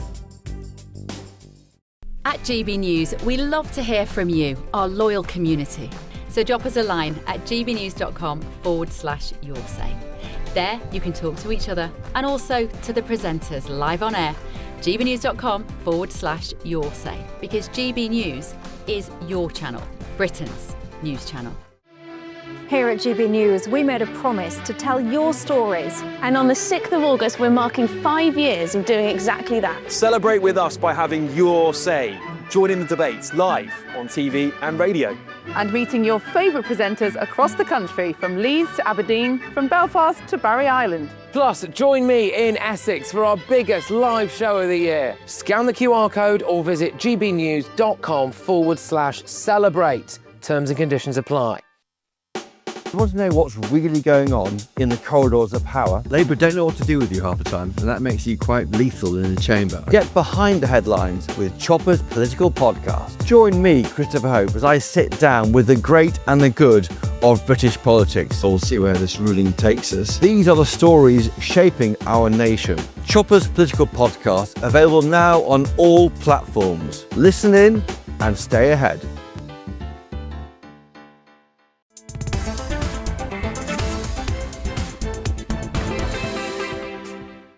Welcome to GB News. We are Britain's #1 news channel. You're with me, I'm Nana Akua. We're live on TV, online and on digital radio. And don't forget, you can also stream us live on YouTube. It's time now, though, for the Great British Debate. I'm asking, do you believe that Angela Rayner will make a good health secretary? Now, the former Deputy Prime Minister could be set for a political comeback as the next health secretary, forming a key part of Andy Burnham's top team. But will she be good for that role? What do you think? So for the Great British Debate, I'm asking, do you believe that Angela Rayner would make a good health secretary? Well, joining me now, political commentator Arman Bogle and leader of the Climate Party, Ed Gemmell. Arman, I will start with you. Well, I think if that's the answer, then what on earth was the question, Nana, that the public have been demanding from this Labour government? It seems as though that Andy Burnham, new leader for Labour, but same old Labour. He's assembling this sort of cabinet of curiosities, right? A chancellor who's coming in, who's never had a job anywhere near finance or economics, a foreign secretary who stood there saying, "Am I tough enough to face Putin?" At the 2015 election. A Home Secretary who's renowned for holding up refugees welcome, right? She's not going to be protecting the borders anytime soon. And this Health Secretary is Angela Rayner, right? She was only out there a few months ago as scandal-driven as a former Deputy Prime Minister. But what is she going to be delivering for Britain? She's been brought back, I would argue, to deliver an £18 billion tax bombshell on the British taxpayer with this new plan for delivering free social care of some sort. Okay. Well, I actually think that social care, if you're talking about people when they get too old, that they end up in old people's homes and things like that, I would rather that was paid for by the taxpayer than the individuals. I think it's so unfair that if you have a certain level of wealth, you then have to sell your house and sell all your possessions, and that's not how it should be. No, indeed. I would argue that there's a far better way of squaring that circle, and it should not fall down to having to sell the asset that you've worked so hard all your life to build and wanting to pass on to your children. But this is not the way to do it, by just bringing in a tax bombshell that nobody voted for at the last election. It was not in Labour's manifesto. And let's be honest, Burnham is picking her up literally from the picket line and putting her on the other side of the picket line as health secretary. She spent a lifetime picketing with junior doctors, with the unions, who do not have a care in the world of how to deliver good health care. Well, this is the Angela Rayner that created the Renters' Rights Reform Bill, which has been a disaster. 100,000 landlords selling up and getting out of the business, which you don't want, because that means rents go higher, few properties available. And also I shouldn't call it the Unemployment Rights Bill, but she kind of came up with some of that, and rights on day one and nonsense that really no employer can sustain. What do you think? I think Angela Rayner's got her pluses and minuses. I can't say I know her terribly well, but she's, for me, she takes no prisoners. So if you want to get her to do a job and you direct her well, maybe she'd be good at doing it.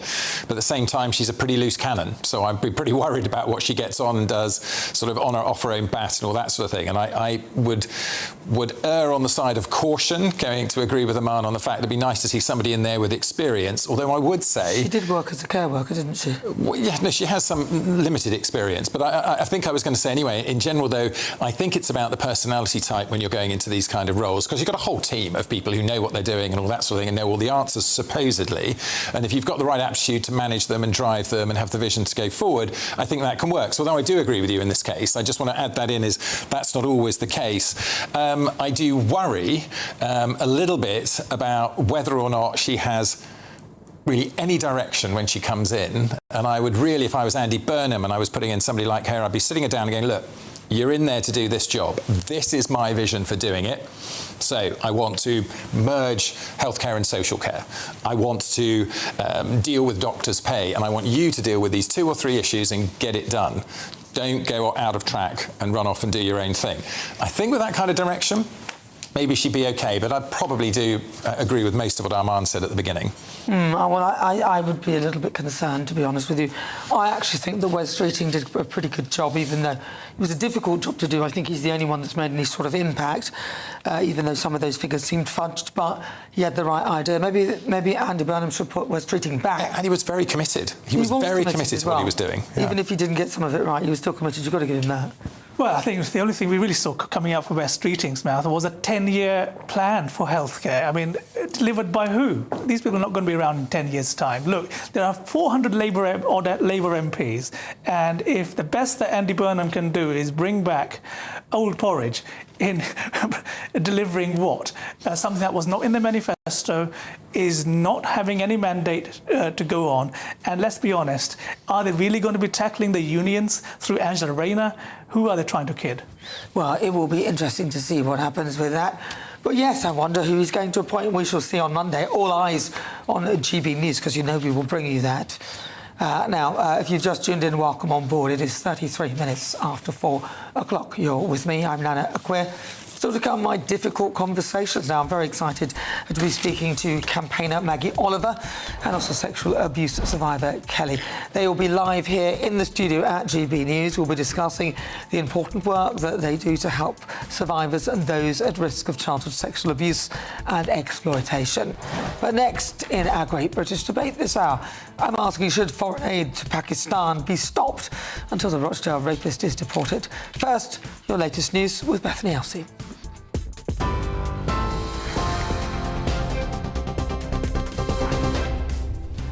The headlines from the GB newsroom. It's reported the new Labour leader Andy Burnham will announce plans for new oil and gas drilling in the North Sea when he moves into Downing Street on Monday. Other expected plans include taking water and energy companies under public control and a new council house building programme. Iran says it targeted American military assets and infrastructure in Bahrain, Kuwait and Qatar after a 7th consecutive night of US airstrikes on Iranian military sites. The White House has defended the Argentinian football team's right to free speech after they waved a banner claiming the Falkland Islands belong to Argentina after they beat England in the World Cup semi-final. And police investigating the murder of a 21-year-old man who was kidnapped from Essex are trying to find his Louis Vuitton trainers worth £1,000, saying someone could be wearing or trying to sell them. Those are your latest headlines. I'll be back at 5 o'clock. You can now watch GB News live across the United States of America and the world on Truth Plus. Scan the QR code to find out more or visit gbnews.com/truth.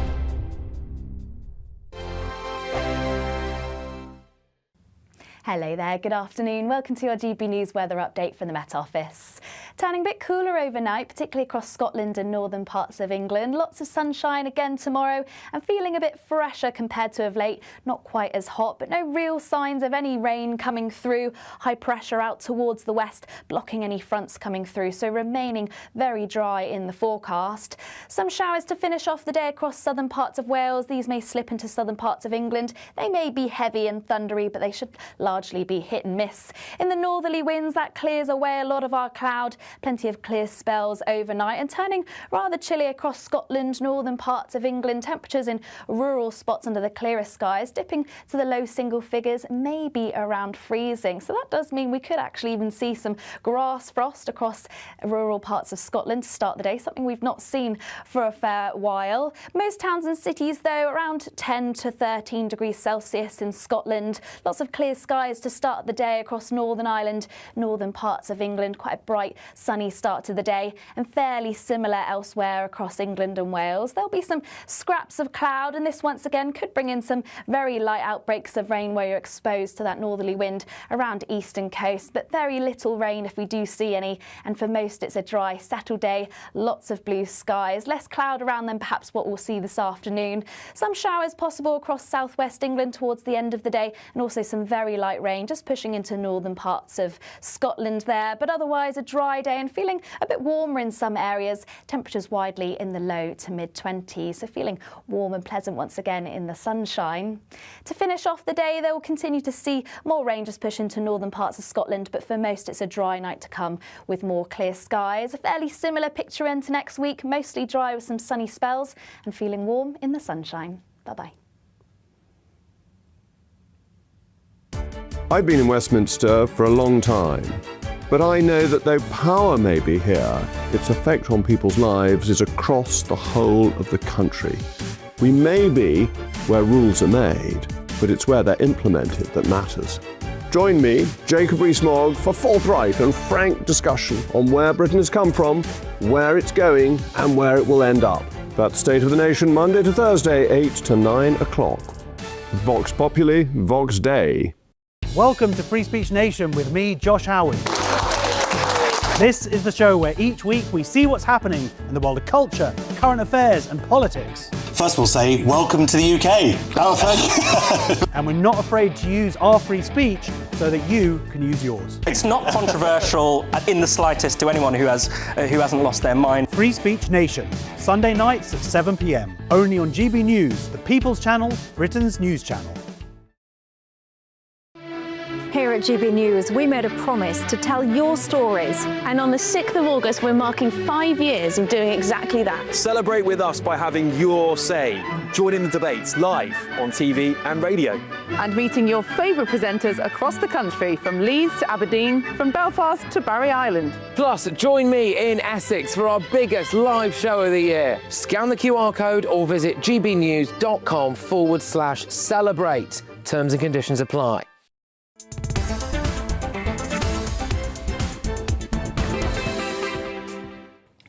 Welcome back. You're with me. I'm Nana Akua. This is GB News.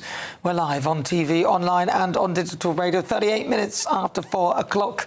And it's time now for the Great British Debate this hour. And I'm asking, should foreign aid to Pakistan be stopped until the Rochdale rapist is deported? Opposition MPs have said that Labour must stop all foreign aid to Pakistan and impose visa sanctions until it takes back the ringleader of the Rochdale grooming gang, Shabir Ahmed. Now, what do you think? So for the Great British Debate this hour, I'm asking, should foreign aid be stopped until the Rochdale rapist is deported? Well, joining me now is political commentator Aman Begal and leader of the Climate Party, Ed Gemmell. All right, Ed Gemmell, we'll start with you on this one.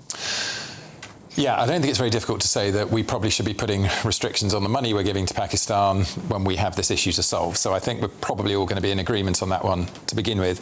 I do think, as many British people will think, though, that as long as the aid is going to the right places, there are things that we would like to be helping with, and polio eradication has been something that's been focused on previously, girls' education, anti-corruption, these sort of things, which are good things. But in this particular case, when you've got this absolutely revolting, disgusting, deplorable man, Shabir Ahmed, served only 14 years of his 22 years in jail, 30 child sexual offences and that, and the thought that he is now roaming the streets here, even though he will be under strict controls and all that sort of thing, is shocking and abhorrent, I think, to all of us. And there is an example back in 2016, I think it's Mahmoud Hussein Balak, who was actually deported after sexual offences and things, and he went back to Pakistan. He was stripped of his British citizenship. Now, we need to, and I'm sure that's what the Home Secretary will be doing, is looking at how we strip this man of his British citizenship immediately, and then how effectively we reassert his Pakistani citizenship so that he can be deported. But he will then attempt to, within the courts, presumably, to say I shouldn't be deported under human rights laws, so the right to a family life, or there'll be a risk of persecution if I go back.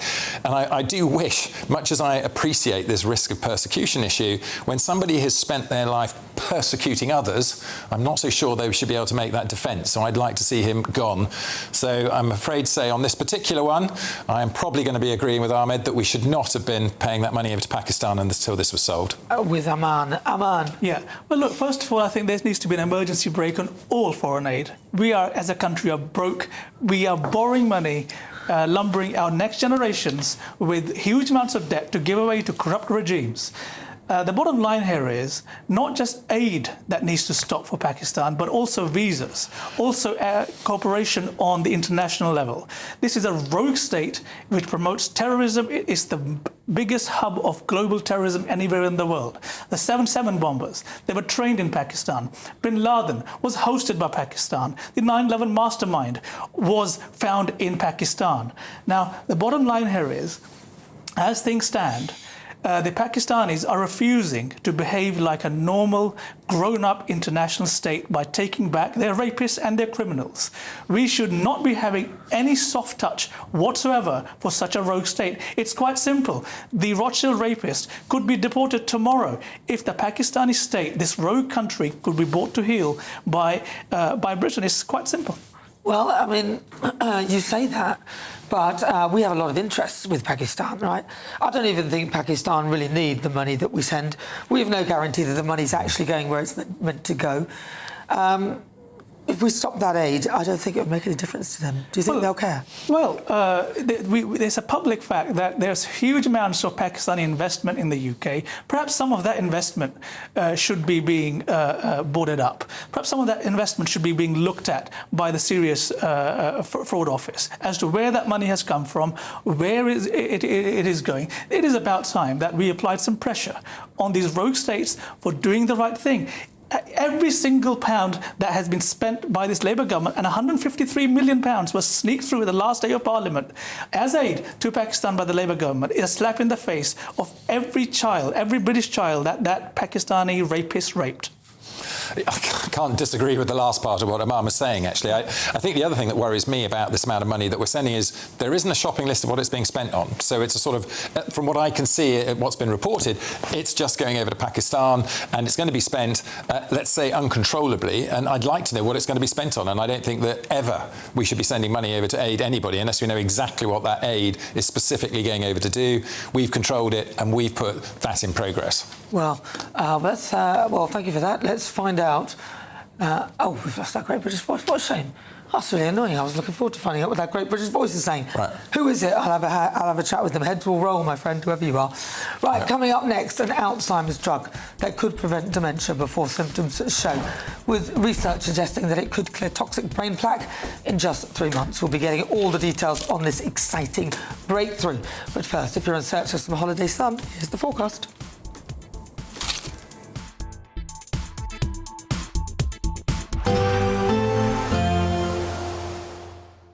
Can't wait to get in that sea. Lovely and warm. Just like the feeling of having great travel insurance. All Clear Travel Insurance sponsors GB News Travel Destinations Forecast.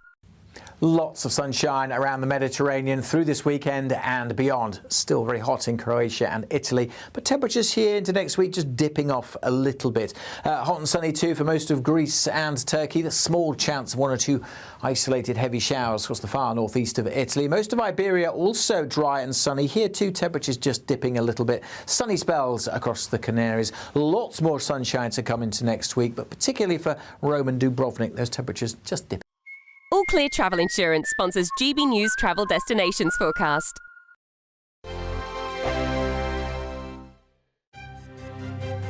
GB News Breakfast. Every day from 6 a.m.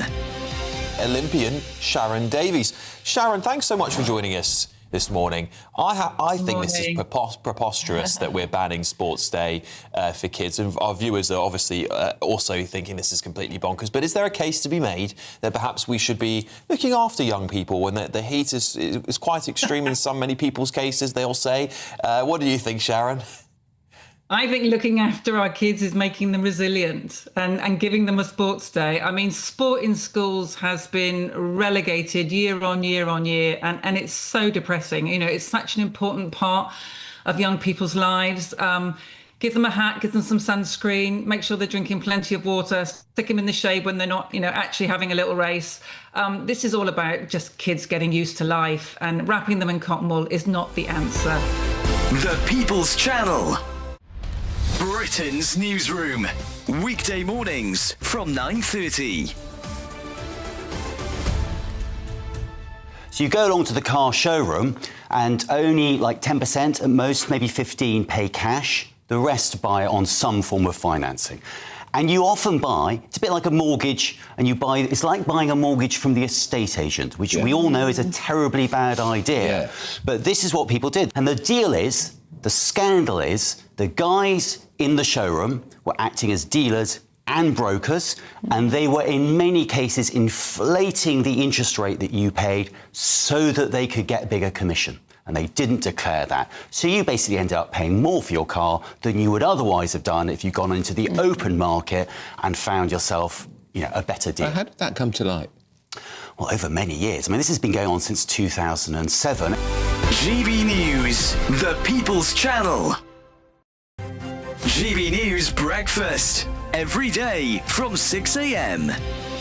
Ruth Ellis was executed on the 13th of July 1955. She was convicted of murdering a partner, David Blakely. There's been a long campaign about what to do about all of that. She has now had a conditional pardon, which would mean she would have been sentenced to life rather than sentenced to death.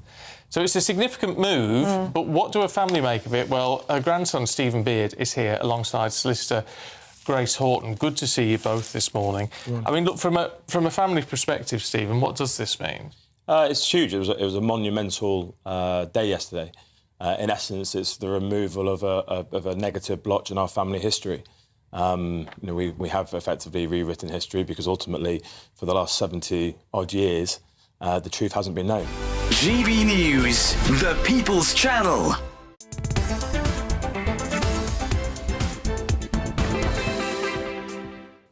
Good afternoon, 48 minutes after 4 o'clock. I'm Nana Akua. We're live on TV, online and on digital radio. It's time for The Pulse and a major trial which is underway for a drug that could prevent Alzheimer's disease before symptoms start to show.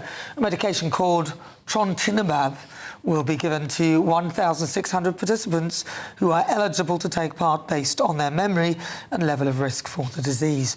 Scientists are calling the trial a game changer, claiming the drug could potentially clear toxic brain plaque within as little as 3 months. Well, joining me now is GP and TV doctor, Dr. Hilary Jones. Dr. Hilary, thank you so much for joining us. Now, a lot of people listening to this will want to know more about this, and just briefly tell us what Alzheimer's is and what this drug potentially does in response to it. Yeah, hi, Nana. Thanks for having me on. Look, it is really exciting. We've got 1 million people living with dementia in this country, and about 65%, 70% of them have Alzheimer's disease. This is a condition where a protein called amyloid beta builds up in plaques within the brain and interferes with the connection of nerve cells. It's a cruel disease, as I know you're aware. It robs families of the relative that they once loved, the personality that they knew, and it's the leading cause of death in this country. So, numbers are only increasing as the ageing population grows. But here we have in phase 3 clinical trials, which is the last stage of trials before a regulatory body approves it for use, which appears to clear some of these plaques within a few weeks. Now, that's really exciting.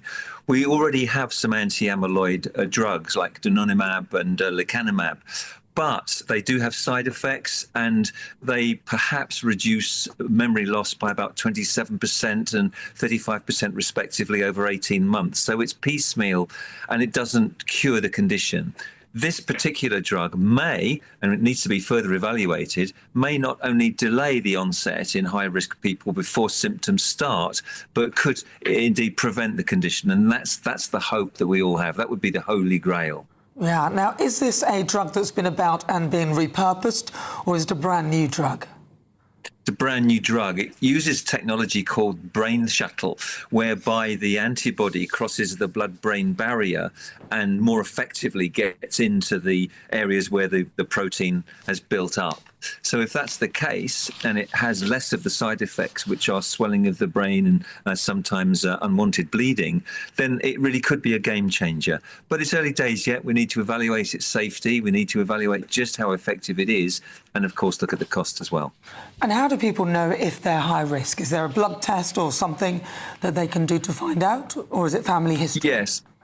Absolutely. So we're looking at more advanced biomarkers in blood tests, but some people will know because of family history that they carry a gene called APOE4. That gene variant predisposes them to Alzheimer's disease. So some people will know that they have a family history, a genetic risk, if you like.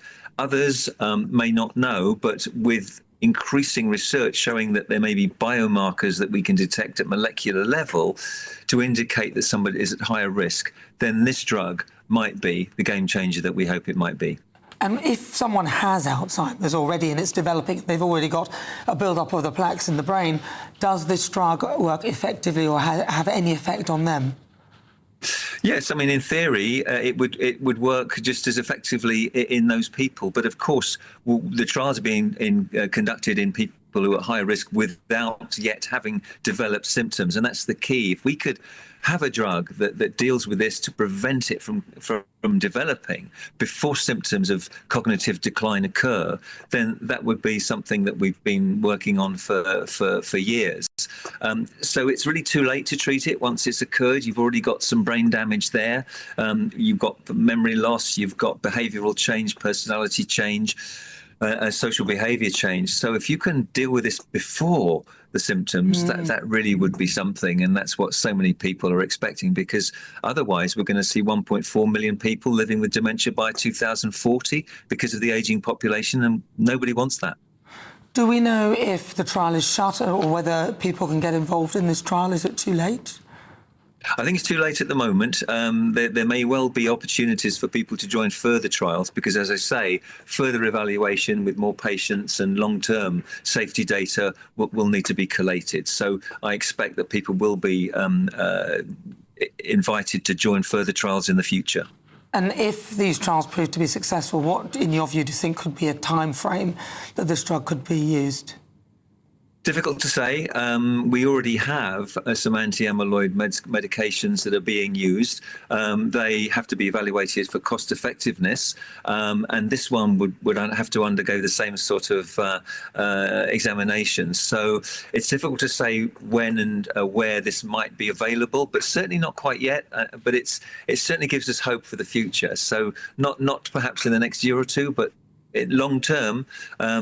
If it's as effective as we hope it might be, it will be rolled out, I'm sure, as soon as possible.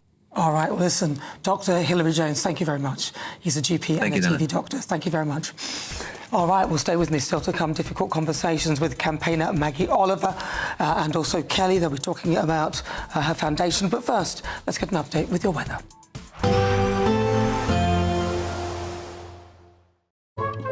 Today's outlook: cool, calm and completely horizontal.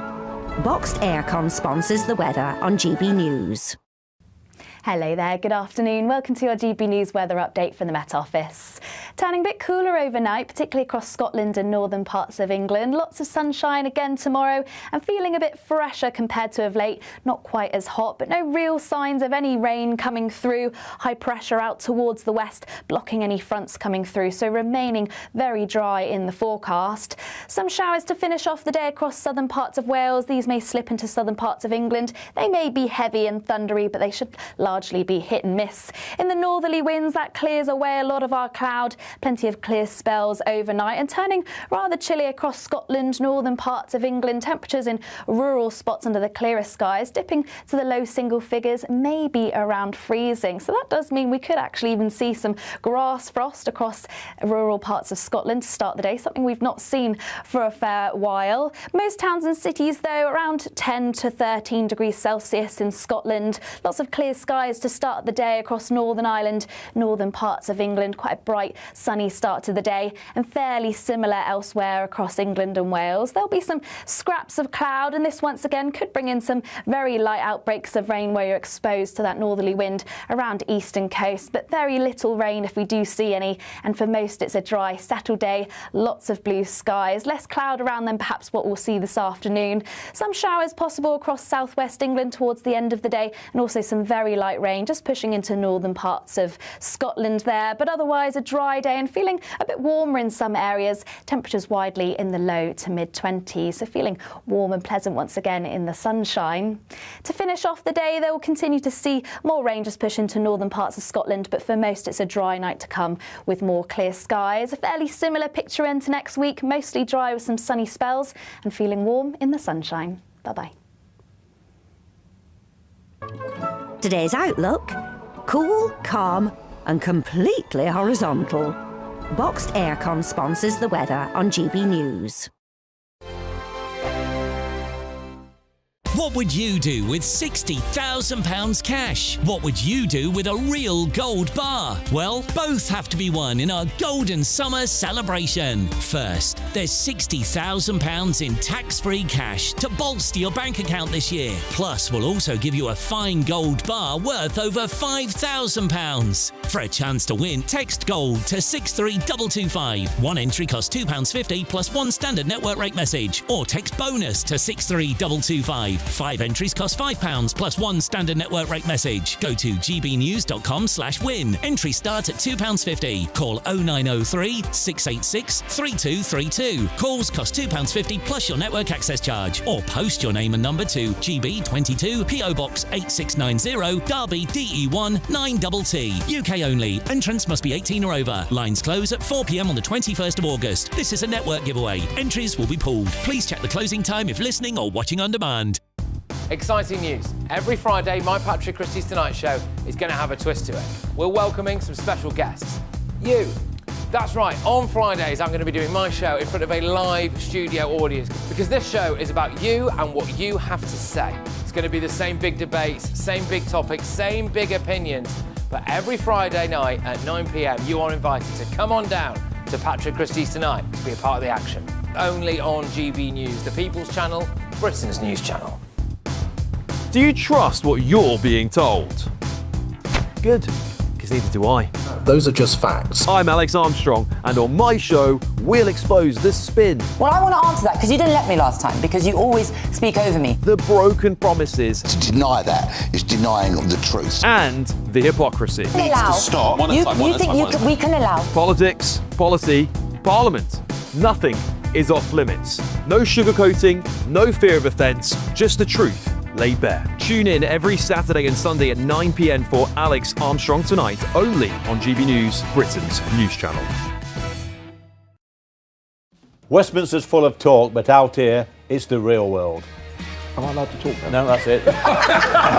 This is where it matters, real people and real lives. That's what politics is all about. The fact has Trump made a good start? No. Straight answers, no spin, and just a couple of pints. How many fingers have I got up? About 10. So join me for Lee Anderson's Real World every Friday at 7 p.m. only on GB News. The People's Channel, Britain's news channel. Britain deserves a newsroom that puts the facts and your voice first. Well, and that's what you get on GB News. Lively debates, lively conversation. And we're not afraid to hold power to account. And each other. So join me, Andrew Pearce. And me, Miriam Gates, for Britain's Newsroom, weekdays from 9:30 on GB News.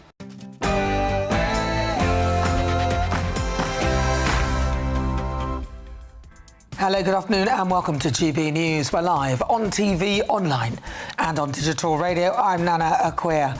And for the next hour, me and my panel will be taking on some of the big topics hitting the headlines right now. This show is all about opinion. It's mine, it's theirs, and of course it's yours. We'll be debating, discussing, and at times we will disagree, but no one will be cancelled. So joining me for the next hour, political commentator Aman Bogle, and leader of the Climate Party, Ed Gemmell. Now, throughout the show, I've been asking, do you think that Andy Burnham will make a good Prime Minister? The new Labour leader is set to be coronated on Monday when Sir Keir Starmer officially resigns. But will he do a good job? My poll is live on gbnews.com. Please cast your vote now.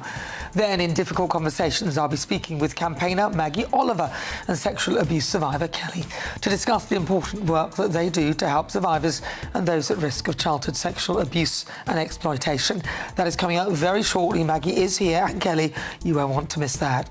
And Kieran Kaur, the mother of Henry Novak's murderer victim, Digwa, has been jailed for 3 years for assisting an offender by removing a knife from the scene of the shocking killing. Well, we'll have the latest reaction to this, and I'm asking whether the sentence was way too lenient. And in case you missed my niggle, where I discussed our incoming Prime Minister Andy Burnham after he became Labour leader yesterday, after successfully defeating no one, basically. You can check it out on gbnews.com, YouTube and on our social media channels. Although, as ever, better watching it live every Saturday and Sunday at 4 o'clock. But before we get started, your latest news with Bethany Elsey.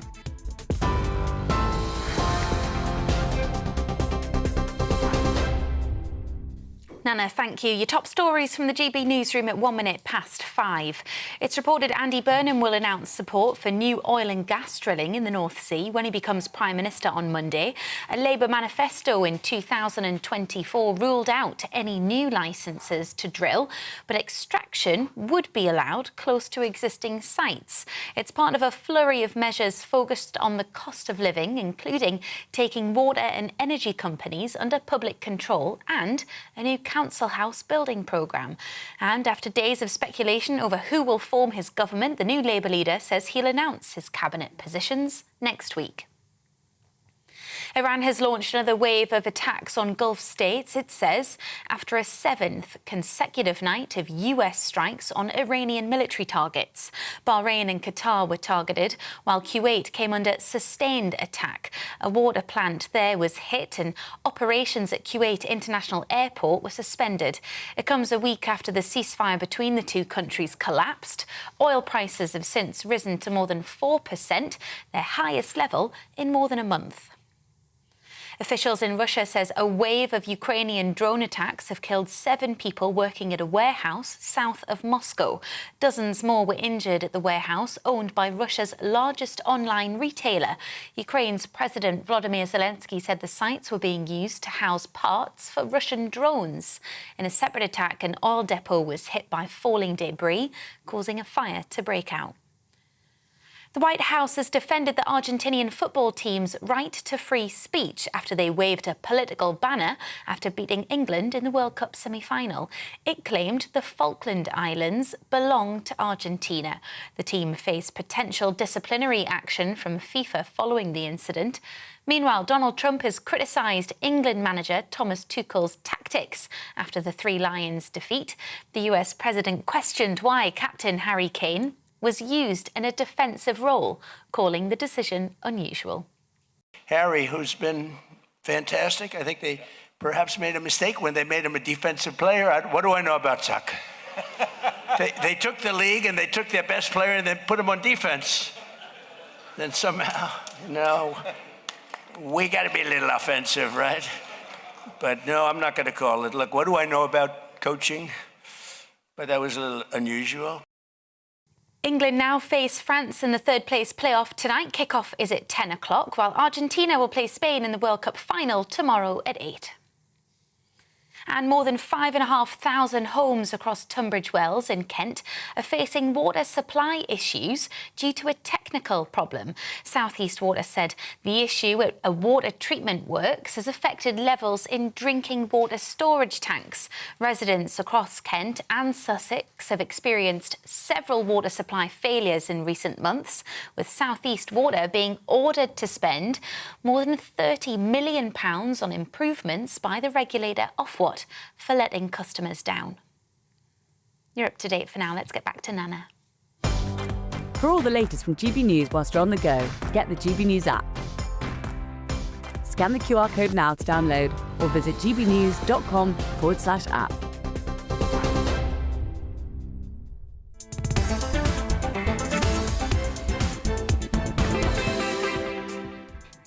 You're with me, I'm Nana Akua. This is GB News. We're live on TV, online and on digital radio. It's just coming up to 6 minutes after 5 o'clock. And coming up this hour, Andy Burnham will walk into 10 Downing Street as Prime Minister on Monday. But who will be in his cabinet and what might he promise? The British people want to know. We'll be bringing you the latest from all of that. And coming up in Difficult Conversations, I'll be speaking with campaigner Maggie Oliver and sexual abuse survivor Kelly to discuss the important work that they do to help survivors and those at risk of childhood sexual abuse and exploitation.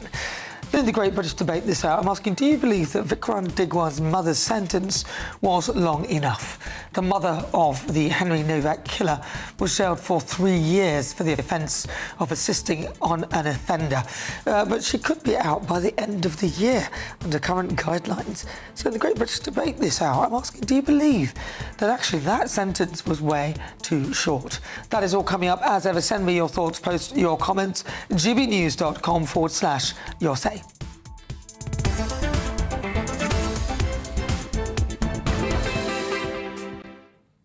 So Andy Burnham has been confirmed as the next Labour leader.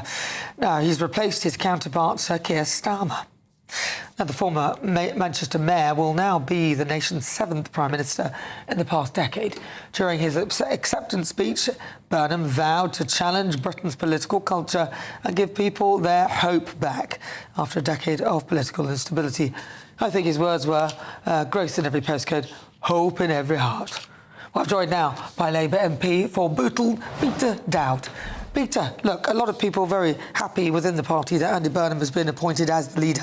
And, of course, without challenge, therefore, he will be the Prime Minister on Monday. I'm wondering, from your point of view, how you felt about that speech and whether you have confidence that Andy will do a good job. Well, I like the speech, and I know you talked about the I don't know whether it was joking or cynical in relation to the hope, but I think from my constituents' perspective, people I speak to, I was out in the doors today, people do want hope. They just don't want this persistent bad news that's coming about the economy in this state or the economy in that state, or NH services are not good enough. People do want a bit of hope, notwithstanding the fact that waiting lists are down significantly. There's been investment into education, investment into the police. Notwithstanding all that, you have to have something which is more than just the facts and figures. You just do have to have an element of hope. And I believe that Andy doing that. And the other thing, yes, he's talked about devolution. But I think that's not just a word. It's actually trying to give control back to communities that they had 50, 60 years ago. I could talk about Liverpool in that regard. I won't. But it's this ability to sort of give some hope. And I welcome that. Well, I think actually the belief that devolution would be an answer, if you just look at Wales, that doesn't look like it works that well. Really, because to me it sounds like when you devolve power, you end up with lots of other power structures underneath the main power structure. So in the end, what people tend to do in devolved areas, so even if you look at, say, London, for example, it's not my fault, it's them. They did that, you did that bit, it's not my bit. And actually, problems fall through the cracks. Well, let me give an example. I didn't want to particularly talk about Liverpool. Let me give you an example from the 1930s. There's a post-First World War. In the 1930s, we built one of the biggest infrastructure programs at the time in the world, which was the first Mersey Tunnel. Then the war came along. In the 50s and 60s, we planned, because the local authorities had responsibility for water, for example, we built a reservoir in Wales, and then we built the second Mersey Tunnel in a 40-year period. The idea that a city region could build infrastructure programs of that nature is for the birds. And I'm not saying we get back to just building infrastructure programs, but it's the ability and the capacity to be able to do that without Whitehall and Westminster telling us what to do. You've got the situation where the government can tell local authorities, for God's sake, how to run their on-street car parking services. Is that really what a Secretary of State should be bothered about? Well, Well, I mean, it depends, doesn't it? If you have some infrastructure which you want to be standardised across the country, then that makes sense, doesn't it? Because then you end up with a hodgepodge. I mean, we're not the United States. If you want that kind of way of running things, then that's kind of a republic rather than the country that we are. So I think that what he is doing, I don't think the country is big enough to do that. And I also think that it sounds like a great idea, but in practice so far, I haven't seen it really work very well anywhere, really. Well, Liverpool and Manchester are working together with a new rail link, and it's that sort of capacity. For us, we know what our economy needs. We know what our local people need. We know that. We're here every day. And what we're effectively trying to say is if city regions like Merseyside and Manchester or Yorkshire and Hull and the North East want to work together, enable us to do that. Don't stop us with this anal retention from Westminster Whitehall about stopping us doing what we want to do. Look, we all you've got an MP, though. I mean, well, what does an MP do then? Haven't you got some sort of connection with Westminster where you can say what the people are doing and what the people would like, and then you work as an MP? Isn't that what MPs do? Well, as an example, in my local area, I can't even get national highways to build it's the responsibility of national highways, for example, to build a walkway across a road. Why are national highways involved in deciding whether or not we have a walkway across a main road, for God's sake? That's the sort of thing. They deal with the and that's important. Well, that's because they deal with the highways. Well, that's because they deal with the highways, though. I mean, you asked the question, I'm answering it. If you're building a road or a bridge or a walking bridge or whatever over a highway, then of course they get involved to make sure it's the right height, to make sure it's this, to make sure it's that.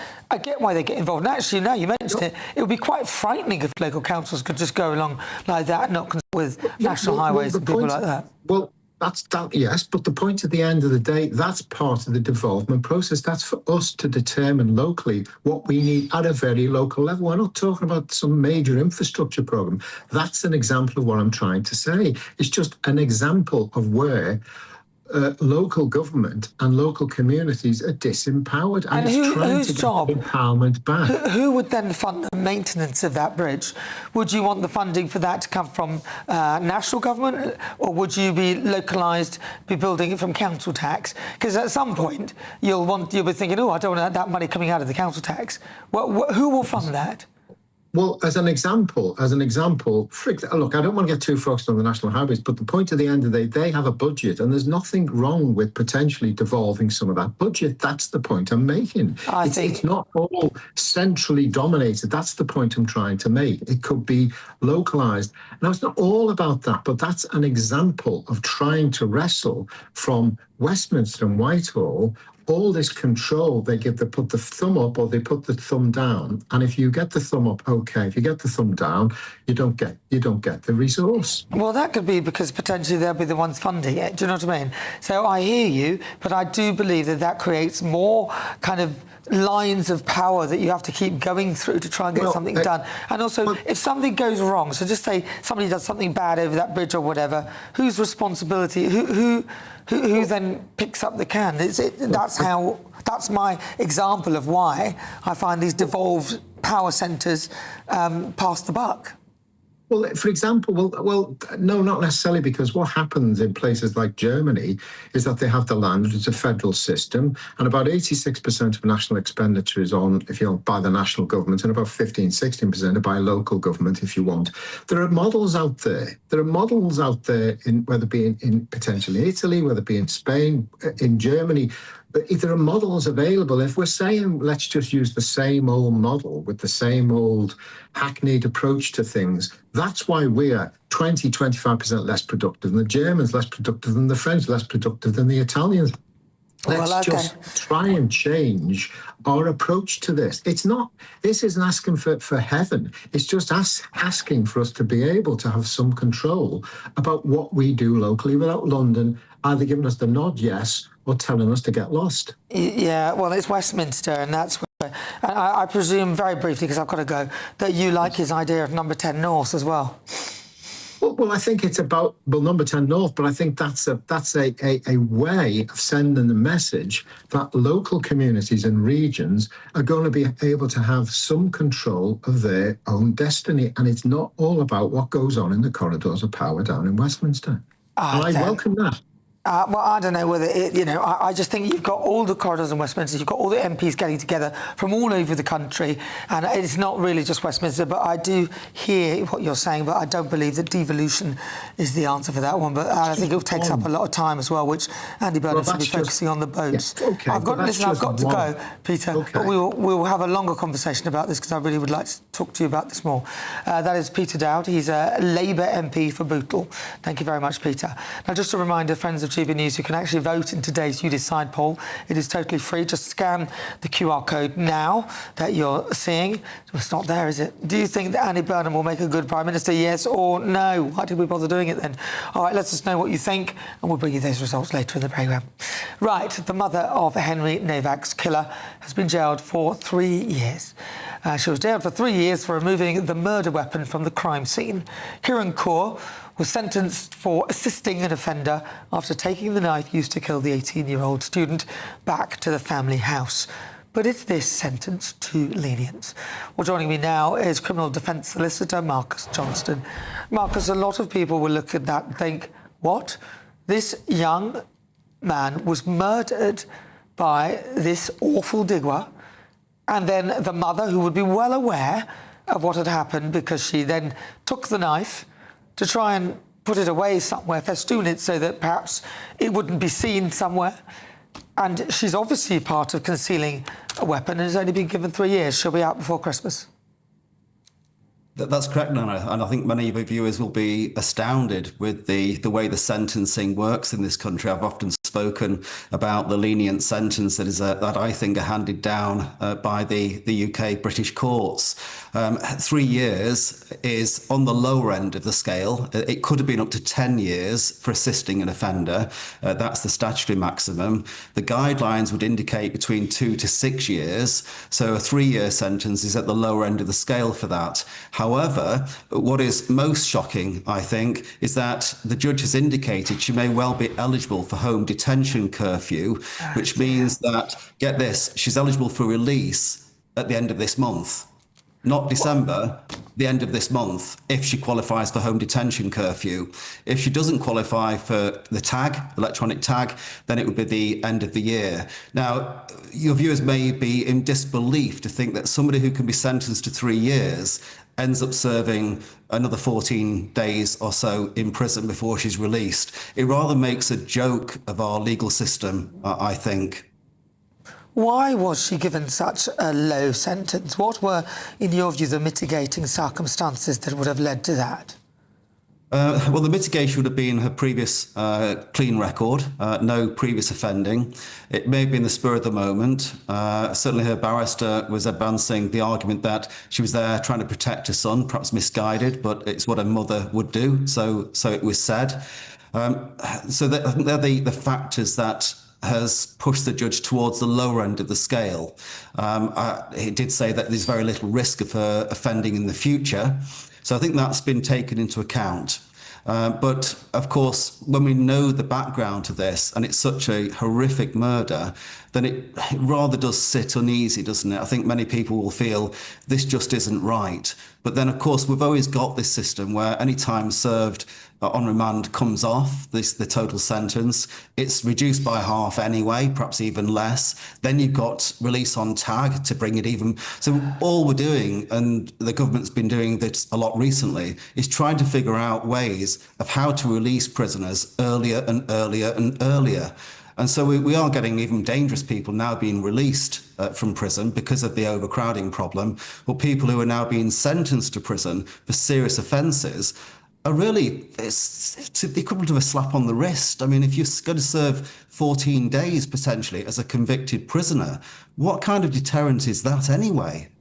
Yeah, it's just, I just don't know what's coming, what this country is coming to, where somebody like that, who's clearly concealed something, and whether she did it on the spur of the moment or not, I think is really irrelevant, really, to be honest. The fact that she actually did that, she should be punished properly. At least I'd be giving at least double that, Marcus. I think it also points to there were also evidence there that she did conceal it deliberately, put it with another 20 weapons that were in the property. So it was hidden amongst another 20 weapons. Bewildering how it took the police 7 days to find it, by the way. I mean, that's a separate issue.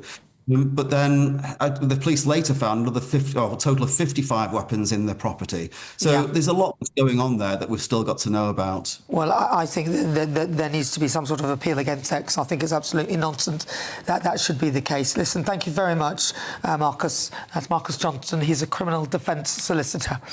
Right, well, if you just joined me 20 minutes after 5 o'clock, you've joined me at a very good time, because coming up next, Difficult Conversations. I'll be speaking with campaigner Maggie Oliver and sexual abuse survivor Kelly to discuss the important work that they do to help survivors and those at risk of childhood sexual abuse and exploitation.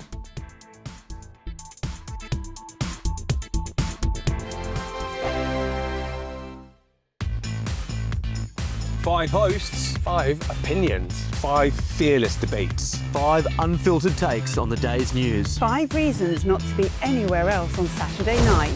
This is the Saturday 5. You got me good there. Britain's biggest Saturday night TV show. It's not a bad brand. Yeah. Uncensored. Very, very racy tonight. On the unpredictable. What did she say? Can you translate it for us? And always entertaining. And how can a country go from being led by William Wallace Saturday nights from 6 p.m. only on GB News, the People's Channel. Britain's news channel. You're going to want to stay tuned, trust me. Welcome to Free Speech Nation with me, Josh Howard. This is the show where each week we see what's happening in the world of culture, current affairs and politics. First we'll say, welcome to the UK. Oh, thank you. And we're not afraid to use our free speech so that you can use yours. It's not controversial in the slightest to anyone who hasn't lost their mind. Free Speech Nation, Sunday nights at 7 p.m. Only on GB News, the People's Channel, Britain's news channel.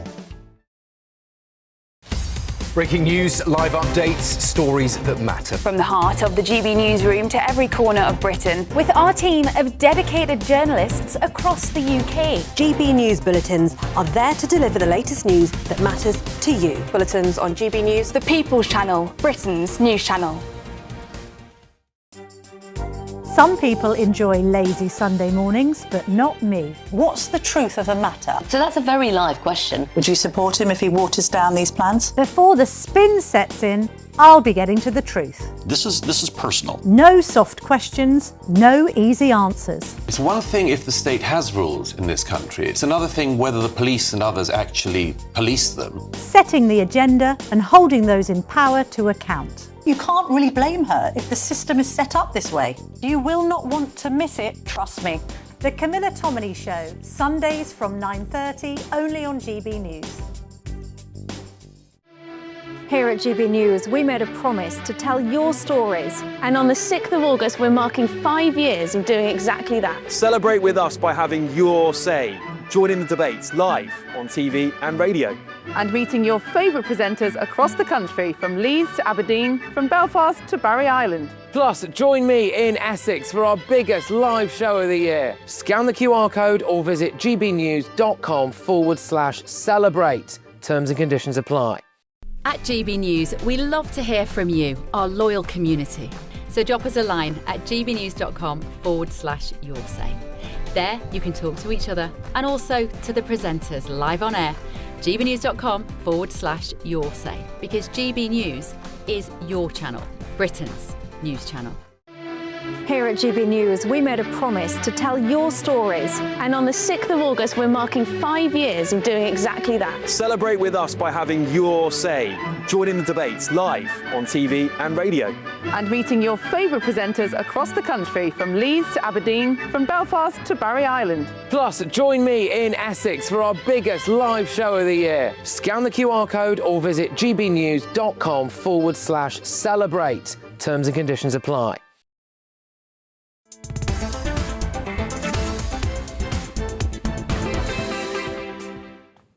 Good afternoon and welcome to GB News. We're live on TV, online and on digital radio. I'm Nana Akua. It is 24 minutes after 5 o'clock. Now, I've got to warn you that some of the viewers and listeners that you might find this segment distressing, because it is time for this week's Difficult Conversations, which is a conversation that needs to be had if change is to be made. And this week it is with Maggie Oliver, the founder of the Maggie Oliver Foundation, which supports survivors and those at risk of sexual childhood abuse and exploitation. And with her today is an ambassador of the foundation and a survivor of sexual abuse, Kelly. All right, well, thank you very much both for joining me in the studio. Now, it's something we really have to talk about because we are hearing that it is a very widespread thing and it was kept under the carpet and under the closet where no one wanted to discuss it. And in particular, Kelly, I was reading about your story and I find it, very distressing, but one that needs to be told. So, Kelly, can you tell us what happened to you? Yes, I was at Skircutt Lodge Children's Home. It wasn't a home. It was a chamber. It was, I would describe that place was a POW camp, but full of children.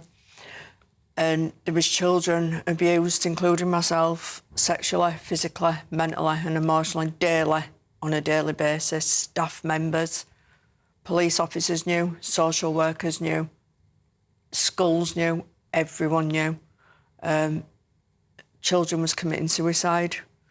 Children was on heroin from 11 and 12. I still hear some of the children's screams today.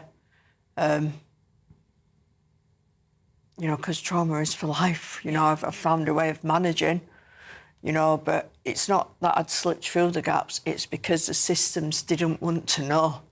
That is the actual fact, Two of them have recently been charged and found guilty. One of them got an absolute discharge. Wow. He raped many of us, he sexually assaulted many of us, and he got an absolute discharge because of the loopholes in the systems. Because he's 93, but he had capacity, so they couldn't send him to a hospital.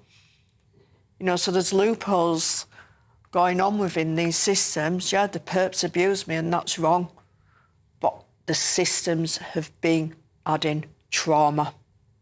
I have had to fight and fight with the help of the foundation. I've been assessed with mental health teams. I've been refused therapy because the investigation was ongoing. But they still assessed me. So I was assessed quite a few times. They opened every wound and then they left me. I phoned the crisis team. They said to me, "Can we phone you back later?" I could have committed suicide. I was at breaking point. I've slept at cemeteries. I didn't want to be in society because I was so scared of people. I was illegally sectioned, which all of this was disclosed at court, because the way, when I initially went in, rather than taking my report, I was silenced. A lot of them children aren't around today. So your abuse began when you were just 5 years old? I was 11 when I went to Skircutt. I was brought from the family home. Yeah. So that was at the family home? Yeah. So then you went to a children's home? Yes. And the abuse carried on but was perpetrated by those who were running that home? Yes. And there were many children that were abused? Hundreds. Yeah. Hundreds. And so what you said you slept in cemeteries to avoid the abuse, but that was whilst you were at this care home? I started running off because the pattern of that place.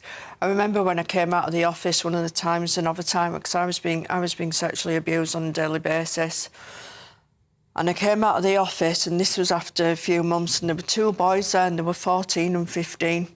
And they very clearly said to me, "You need to come out of your shell or you're not going to survive." They already knew the pattern of that place. I then learnt the pattern of that place. One of them boys later committed suicide. He was being raped daily too. The other one institutionalised in and out of prison, because the fact is we were safer on the streets, and that's where that belief came from. We were safer on the streets, we were safer at prisons, we were safer at secure units. Anywhere was safer than that place. And that was our mindsets when we were children. It's just such an awful sort of way to kind of have to grow up. And of course, when you then went for help, nobody believed you. I was moved. You were just treated as though you're some sort of fantasist or somebody who's making things up. You were sectioned. I was treated like cattle. Animals are treated better. I was treated like a piece of me. I was treated like cattle. On you go. And it has taken you a very, very long time for them to actually do something about it. And of course, thankfully, Maggie talked to us about your foundation and how you came to help Kelly. Well, Kelly actually found me before I started the charity, and I firmly believe, and Kelly does, you know, the motto of the foundation is pain into power, and we have helped Kelly to begin the recovery, to know that she did nothing wrong. She's been failed hugely, like hundreds of thousands of children that are now adults. And what we did for Kelly, we helped to see that she had done nothing wrong, to find the strength to report, to become one of our ambassadors. Now she's finding her voice to help others, to share her experience and knowledge about the holes in the system. And, you know, the foundation helps many. We've helped 5,000 like Kelly. Emotional support and advocacy if they're fighting the system today. But all of those stories, we are the conduit for the messaging to say this needs to change. That's why we're taking the government to a judicial review, for instance, because it's systemic change we need to stop more Kellys. You know, and Kelly was reporting for years to the police, and they would just throw her out the police station. So Kelly's life has been torn apart by the failures of the state. Children in care are not safe. The system doesn't protect them. And when you find your voice, you become the enemy, but many don't even come through it. So the foundation exists to help survivors recover first, find their voice, build a life, and help us push for change. And there is strength in numbers, isn't there, Kelly? Yeah, there is. And we are, I mean, Kelly's here today. She's been to the United Nations. She's using her voice because you want to stop this continuing, don't you? You know, I know there's so many of us, and I've crawled out of the darkness. And when I say I crawled, I've crawled out of the darkness. Braved coming into society and fought and fought and fought. Been called crazy, I've been laughed at, you know, all because, you know, people are not systems aren't understanding of trauma. I mean, what I would like to say as well is that, you know, what we're fighting for, and Kelly's voice is being used in the judicial review from her personal experience. The government is saying they're not going to outlaw pain compliance techniques. They're not going to register care home workers. So a little girl like Kelly at 11 who goes into a children's home, who is being raped, where she has nowhere to go, no minister for children in the cabinet, no rights beyond those who are in charge of her placement. You know, they can use pain compliance techniques. And the government is still saying we're not going to outlaw that. So that child is completely powerless still. 20 years, Kelly, after you. And the pain compliance techniques, just for our viewers and listeners. Well, when I joined the police, Nana, you know, we would be taught these pain compliance techniques. And it's things like, you know, when you take your hand and you do the goose, whatever it's called, a goose stack, or you go behind the ear to cause excruciating pain. Now, instincts of a child are fight or flight. If you've been raped and you're being pinned down by 5 unregulated staff and you are being put under torture, because ICSA said that was torture, the government still today are fighting the case with us that they should be allowed to use those techniques. It is barbaric, and our country is still trapped in the dark ages, and it enrages me. And it's stories like Kelly's that I've heard a million times over that makes us fight for this. And we are bringing survivors like Kelly who've experienced this to use. We're all sticking together, aren't we? Yes, of course. You know, at Skircutt Lodge, you know, they didn't stick to restraints, you know. Bones was broken. You know, hospital visits happened, you know. Some children disappeared. They was moved and shipped across the country. You know, when I say we were treated like cattle, we was treated like cattle. You know, the homes today, you know, the systems, you know, if someone is being groomed at children's home today and the perp is arrested and bailed, This child is moved to Scotland, so they're adding trauma. They're ripping these children away from the friends and the families and the schools, and they treat like cattle, and they're adding that trauma. You know, so the perps is added trauma. Isn't that enough? And then within the systems are adding trauma also. And actually, no, I'm not going to go on, but you've just been talking about Shabir Ahmed, yeah? I was just literally about to ask you about that. Right, and it just follows straight on from what Kelly's just said. That man, actually, I heard one of your former guests saying he'd been convicted, sentenced to 22 years. He was sentenced to 41 years, and the judge said that they would run concurrently, so 22. He's out in 14. But can you believe, I've been supporting survivors in Rochdale who've been terrified he's back on the streets. The authorities chose to put him in a hostel in Accrington, 15 minutes from where he was abusing thousands of children, right next door to a playground and numerous schools. Again, victims and survivors' voices at the bottom of the pile. And it enrages me because, you know, it's the lunatics running the asylum. Well, I hear you, Maggie. We don't have clarity as to whether that's exactly where he was, and that's where they put him. He was in Accrington. Yeah, but like I said, we don't have clarification on that, but just it is clarified. Yeah, I mean, I'm not just saying it, that's true. Good. It's reported widely. All right, we'll absolutely take your word for that, Maggie, Yeah. as you know. So listen, first of all, very briefly, because we are running out of time, I mean, I could listen to you both, and as our viewers and listeners could for ages. But talk to me very briefly about the Foundation, what you need and how people can help. We need support. We're not funded by the government, are we? No, we're not. So if we don't get the funding, we will close. We won't close because people believe in us. So if somebody wants somebody to talk to, we're not therapists, but we are over 70% survivors. We've got the lived experience. Come forward. Come up, we'll help you out of the darkness. And we're supporting survivors, you know, who are 60, 70 years old, who have never spoken about their abuse, to help them process how badly they've been failed. If you're trapped reporting a crime and it's not progressing as it should, we will do our best to advocate for you. Refer online, the MaggieOliverFoundation.com. If you want to donate to a small charity that is changing lives, you know, we have a phenomenal team. It's not just me. We've got 10 members of staff now, and we are going nowhere. But we want systemic change, but we want people like Kelly to, you know, become empowered, find their voice, recover. So it's a joined-up system run by people who all share the same values and beliefs that children deserve to be safe. All right, Maggie Oliver and Kelly, thank you very much for joining me. Really good to talk to you. Thank you so much to my guests, Maggie Oliver and Kelly, a sexual abuse survivor. Don't forget to check out that website, Maggie Oliver Foundation. Go there, you'll find it. Right, now, regarding the case of Scarecoat Lodge, as discussed, speaking after sentencing, Detective Chief Inspector Claire Smith of West Yorkshire Police said today's outcome cannot undo the harm suffered by those children at Scarecoat Lodge, but it does represent long overdue accountability. The bravery shown by the survivors in coming forward after so many years has been extraordinary, and we hope this brings some measure of acknowledgement and closure. And also, if you've been affected by anything that we've been discussed, the Rape Crisis England and Wales support line is open 24 hours a day, every day of the year. You can ring 0808 500 2222 for free, or you can visit their website to start a free online chat.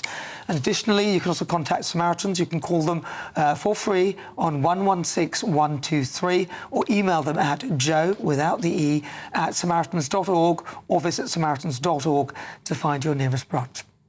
Right, it's 38 minutes after 5 o'clock. You're with me. I'm Nana Akua. This is GB News. Still to come. In the Great British Debate this hour, I'm asking, do you believe that Vikram Digwa's mother's sentence was long enough? You'll hear the thoughts of my panel, Emma Bogle and Ed Gemmell. This is GB News.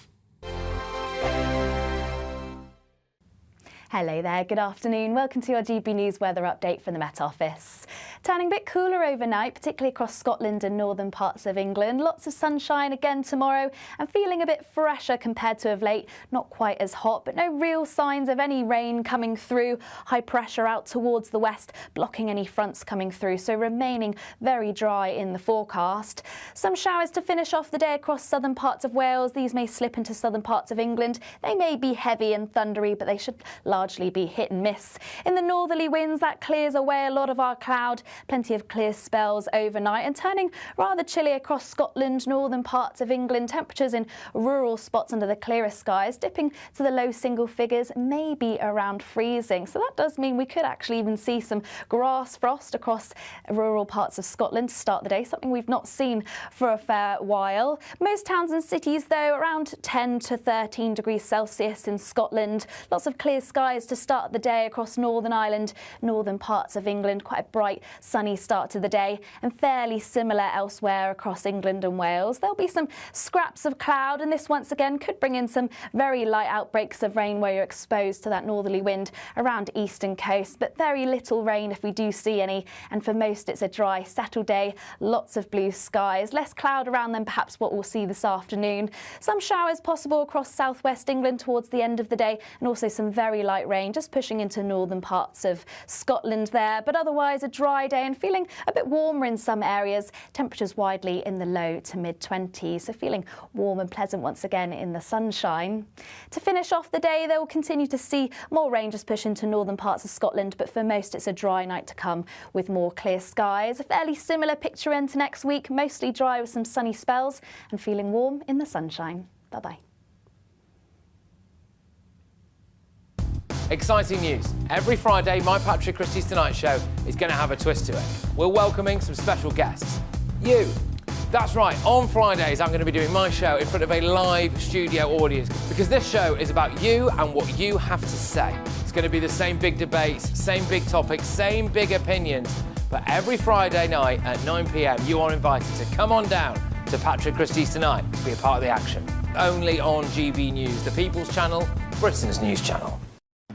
At the stroke of midnight, the news doesn't stop, and neither do we. Day in, day out. Forget stuffy late night TV shows. We're giving you a front row ticket to the centre of the political universe. Because breaking news doesn't wait for the morning. And neither do we. Join us for one of the most controversial and volatile times of politics in human history. A very big story. Big story over here. You won't get this anywhere else. The Late Show live at midnight, every night. Only on GB News.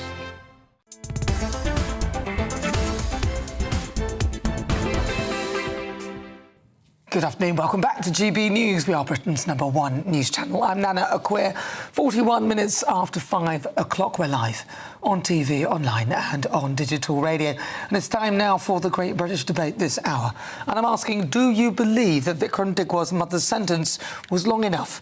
Now, yesterday, the mother of Henry Novak's killer was jailed for just 3 years for assisting an offender. The judge says that Kieran Kaur's decision to remove the murder weapon from the crime scene, and as we heard, it took a while to find it, added to the degradation of Henry being arrested when he was dying, with Henry Novak's family expressing their disappointment at the sentence. So for the Great British Debate this hour, I'm asking, do you believe that Vikram Digwar's mother's sentence was long enough? Well, joining me now, political commentator Aman Bogle, leader of the Climate Party, Ed Gemmill. Aman, I will come to you first on this. You are Sikh, you're not, do you don't carry the thing, a blade in your kabad? No. Well, look, I think this was an evil, heinous murder, and she is an accessory to this murder. Not only took away the murder weapon, but also then helped cover up for this evil act. I think she should have got far longer than she got, not just 3 years. And let's be honest, there are people who have served more than what she will serve for simple tweets. No matter how distasteful some people might have found them. I mean, didn't Lucy Connolly, didn't she end up? Well, exactly. Lucy Connolly was jailed for 31 months, and she served, I think, nearly 13. Now, this perpetrator, she'll be out at, 40% of her term. And not only that, for Christmas, potentially. Potentially, because the judge has said that she may also be eligible for what is called a home detention curfew. So she could be out before Christmas. That's simply unacceptable. And not just that. If she is proven to be a foreign national, she should be deported straight from jail. Yeah, I mean, terrible. The crime was appalling, obviously. What she did was also terrible. I think if she was going to serve the full 3 years, I probably would have actually pegged it at about that if you'd asked me what she should be serving prior to knowing what was already decided. Well, that would be like a full 6 year sentence. Sure. But I think 3 years in jail for actually doing it. I mean, and the thing I would say is I could sort of a little bit understand how, your son comes up and hands you something in the heat of the moment, but it didn't appear to be heat of the moment. Well, I know, but she hid it from police for 7 days. And I think the other bit is it would appear from what I read that it wasn't really heat of the moment, like it was very much decided, planned and all that sort of thing. And when you read through some of the details of the case, the fact that the whole family, the father and the brother and he are coming up for more possession of arms actually later on in the year, the fact that the brother and he were caught talking in Punjabi in the police vehicle and planning how he was going to lie in court. The whole thing is, apart from an appalling, revolting crime, it's the way of trying to, cover it up in the face of justice as well is pretty appalling. It's appalling, and I think it's not long enough. I think we're all agreed on that. As much as I'd like to have a debate on it, I don't think there's a point. I think everybody listening, watching, would think it's disgraceful, and I think it's it casts a very sad light on our justice system. Yeah. We'll stay with us because coming up next in the quickfire quiz, I'm testing the panel on some of the other stories. But first, if you're in search of some holiday sun, here's the forecast for some of the top European destinations. Dinner under the stars tonight? That reminds me of our travel insurance. You mean all clear skies? All Clear Travel Insurance sponsors GB News travel destinations forecast. Lots of sunshine around the Mediterranean through this weekend and beyond. Still very hot in Croatia and Italy, but temperatures here into next week just dipping off a little bit. Hot and sunny too for most of Greece and Turkey. There's small chance of 1 or 2 isolated heavy showers across the far northeast of Italy. Most of Iberia also dry and sunny. Here too, temperatures just dipping a little bit. Sunny spells across the Canaries. Lots more sunshine to come into next week, but particularly for Rome and Dubrovnik, those temperatures just dipping. All Clear Travel Insurance sponsors GB News travel destinations forecast. GB News Breakfast. Every day from 6 a.m. What do you think about where we're going to get our future athletes and our Olympians from when we're telling our children, oh, you can't go out and partake in sports today because it's a bit hot? It really worries me. We have a generation that spend their life being very inactive, an awful lot of time on mobile telephones, coming up with every excuse as to not to move and not to be moving. Sport in schools is where we can catch every kid. And the kids that will lose out are the kids that come from areas of deprivation, because the parents that can afford to make sure their children do sport will still do that. But the parents that can't afford, sadly, will miss out. So it's really important that our kids, do enough physical activity, lay down these habits, understand about how their body works and nutrition and food and looking after themselves and health. We have a health crisis. It's really important we start early. The People's Channel. This is GB News, Britain's news channel. GB News entertainment editor Alex Davies joins us now. What a woman, what a voice, what an incredible life. What more can you tell us? Yeah, like you said, she's a singer whose songs have transcended generations, really. Everybody knows Total Eclipse of the Heart. Everybody knows Holding Out for a Hero. She's been awarded an MBE. She represented the UK at Eurovision. And it's just very sad. Tributes have already started to pour in from across the showbiz world and just fans in general. This is somebody who's, like I said, transcended generations with her music and will continue to do so posthumously. Well, thanks so much. I met her just once in a green room. She was an absolute delight, and even speaking, she had that great rasping voice. Oh, what an incredible voice. Incredible voice. GB News, the People's Channel. Britain's newsroom. Weekday mornings from 9:30. So you go along to the car showroom and only like 10%, at most maybe 15%, pay cash. The rest buy on some form of financing. And you often buy, it's a bit like a mortgage, and it's like buying a mortgage from the estate agent, which we all know is a terribly bad idea. Yeah. But this is what people did. And the scandal is, the guys in the showroom were acting as dealers and brokers, and they were in many cases inflating the interest rate that you paid so that they could get bigger commission. and they didn't declare that. So you basically ended up paying more for your car than you would otherwise have done if you'd gone into the open market and found yourself, a better deal. How did that come to light? Well, over many years. I mean, this has been going on since 2007. GB News, the People's Channel.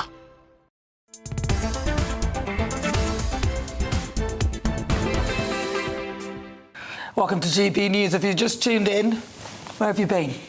Well, we started at 3.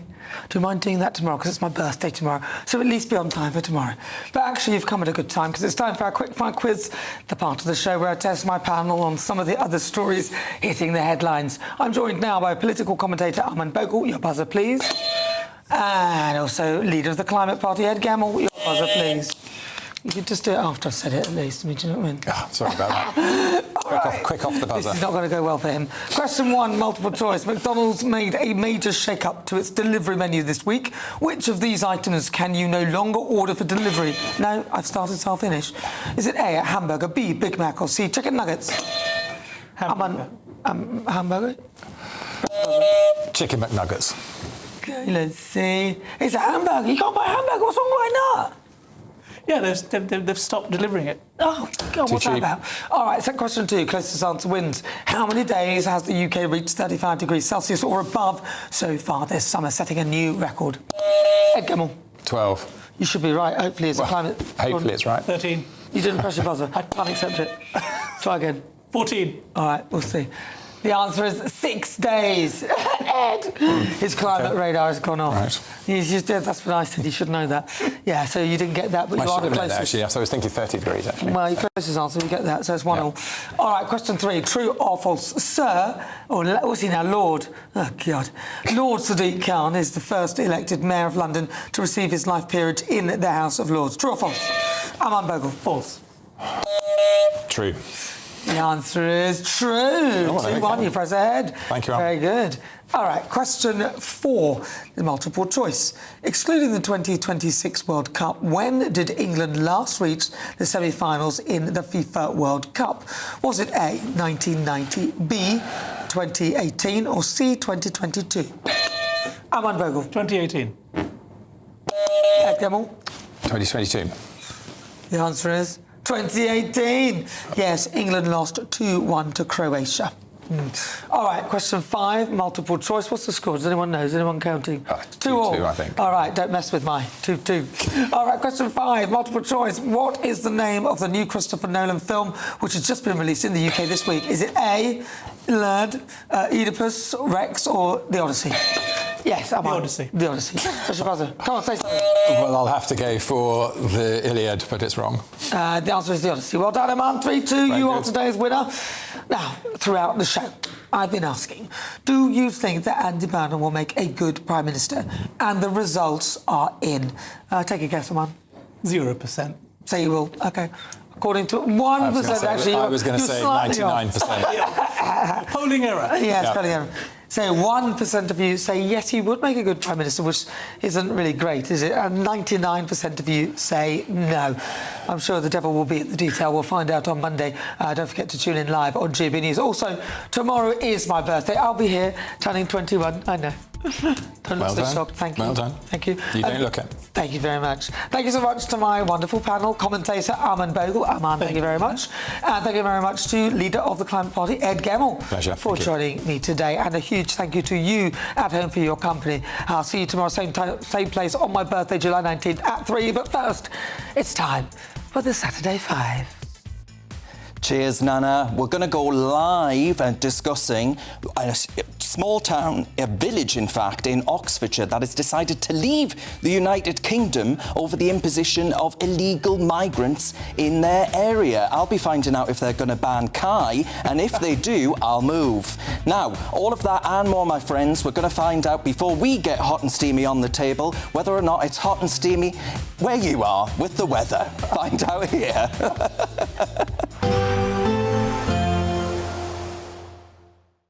Expect warm spells with the odd rude interruption.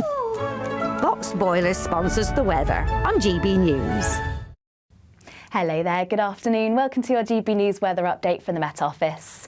Turning a bit cooler overnight, particularly across Scotland and northern parts of England. Lots of sunshine again tomorrow and feeling a bit fresher compared to of late. Not quite as hot, but no real signs of any rain coming through. High pressure out towards the west, blocking any fronts coming through, so remaining very dry in the forecast.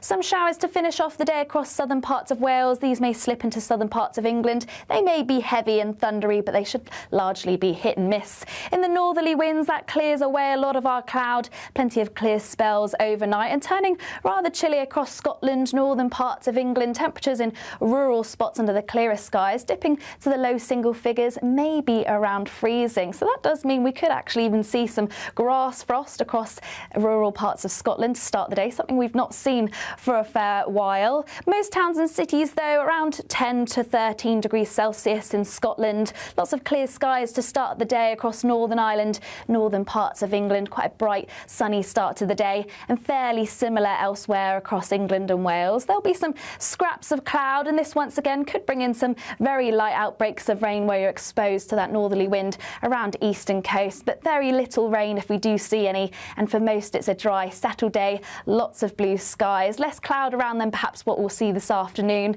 Some showers possible across southwest England towards the end of the day, and also some very light rain just pushing into northern parts of Scotland there. But otherwise, a dry day and feeling a bit warmer in some areas. Temperatures widely in the low to mid-20s, so feeling warm and pleasant once again in the sunshine.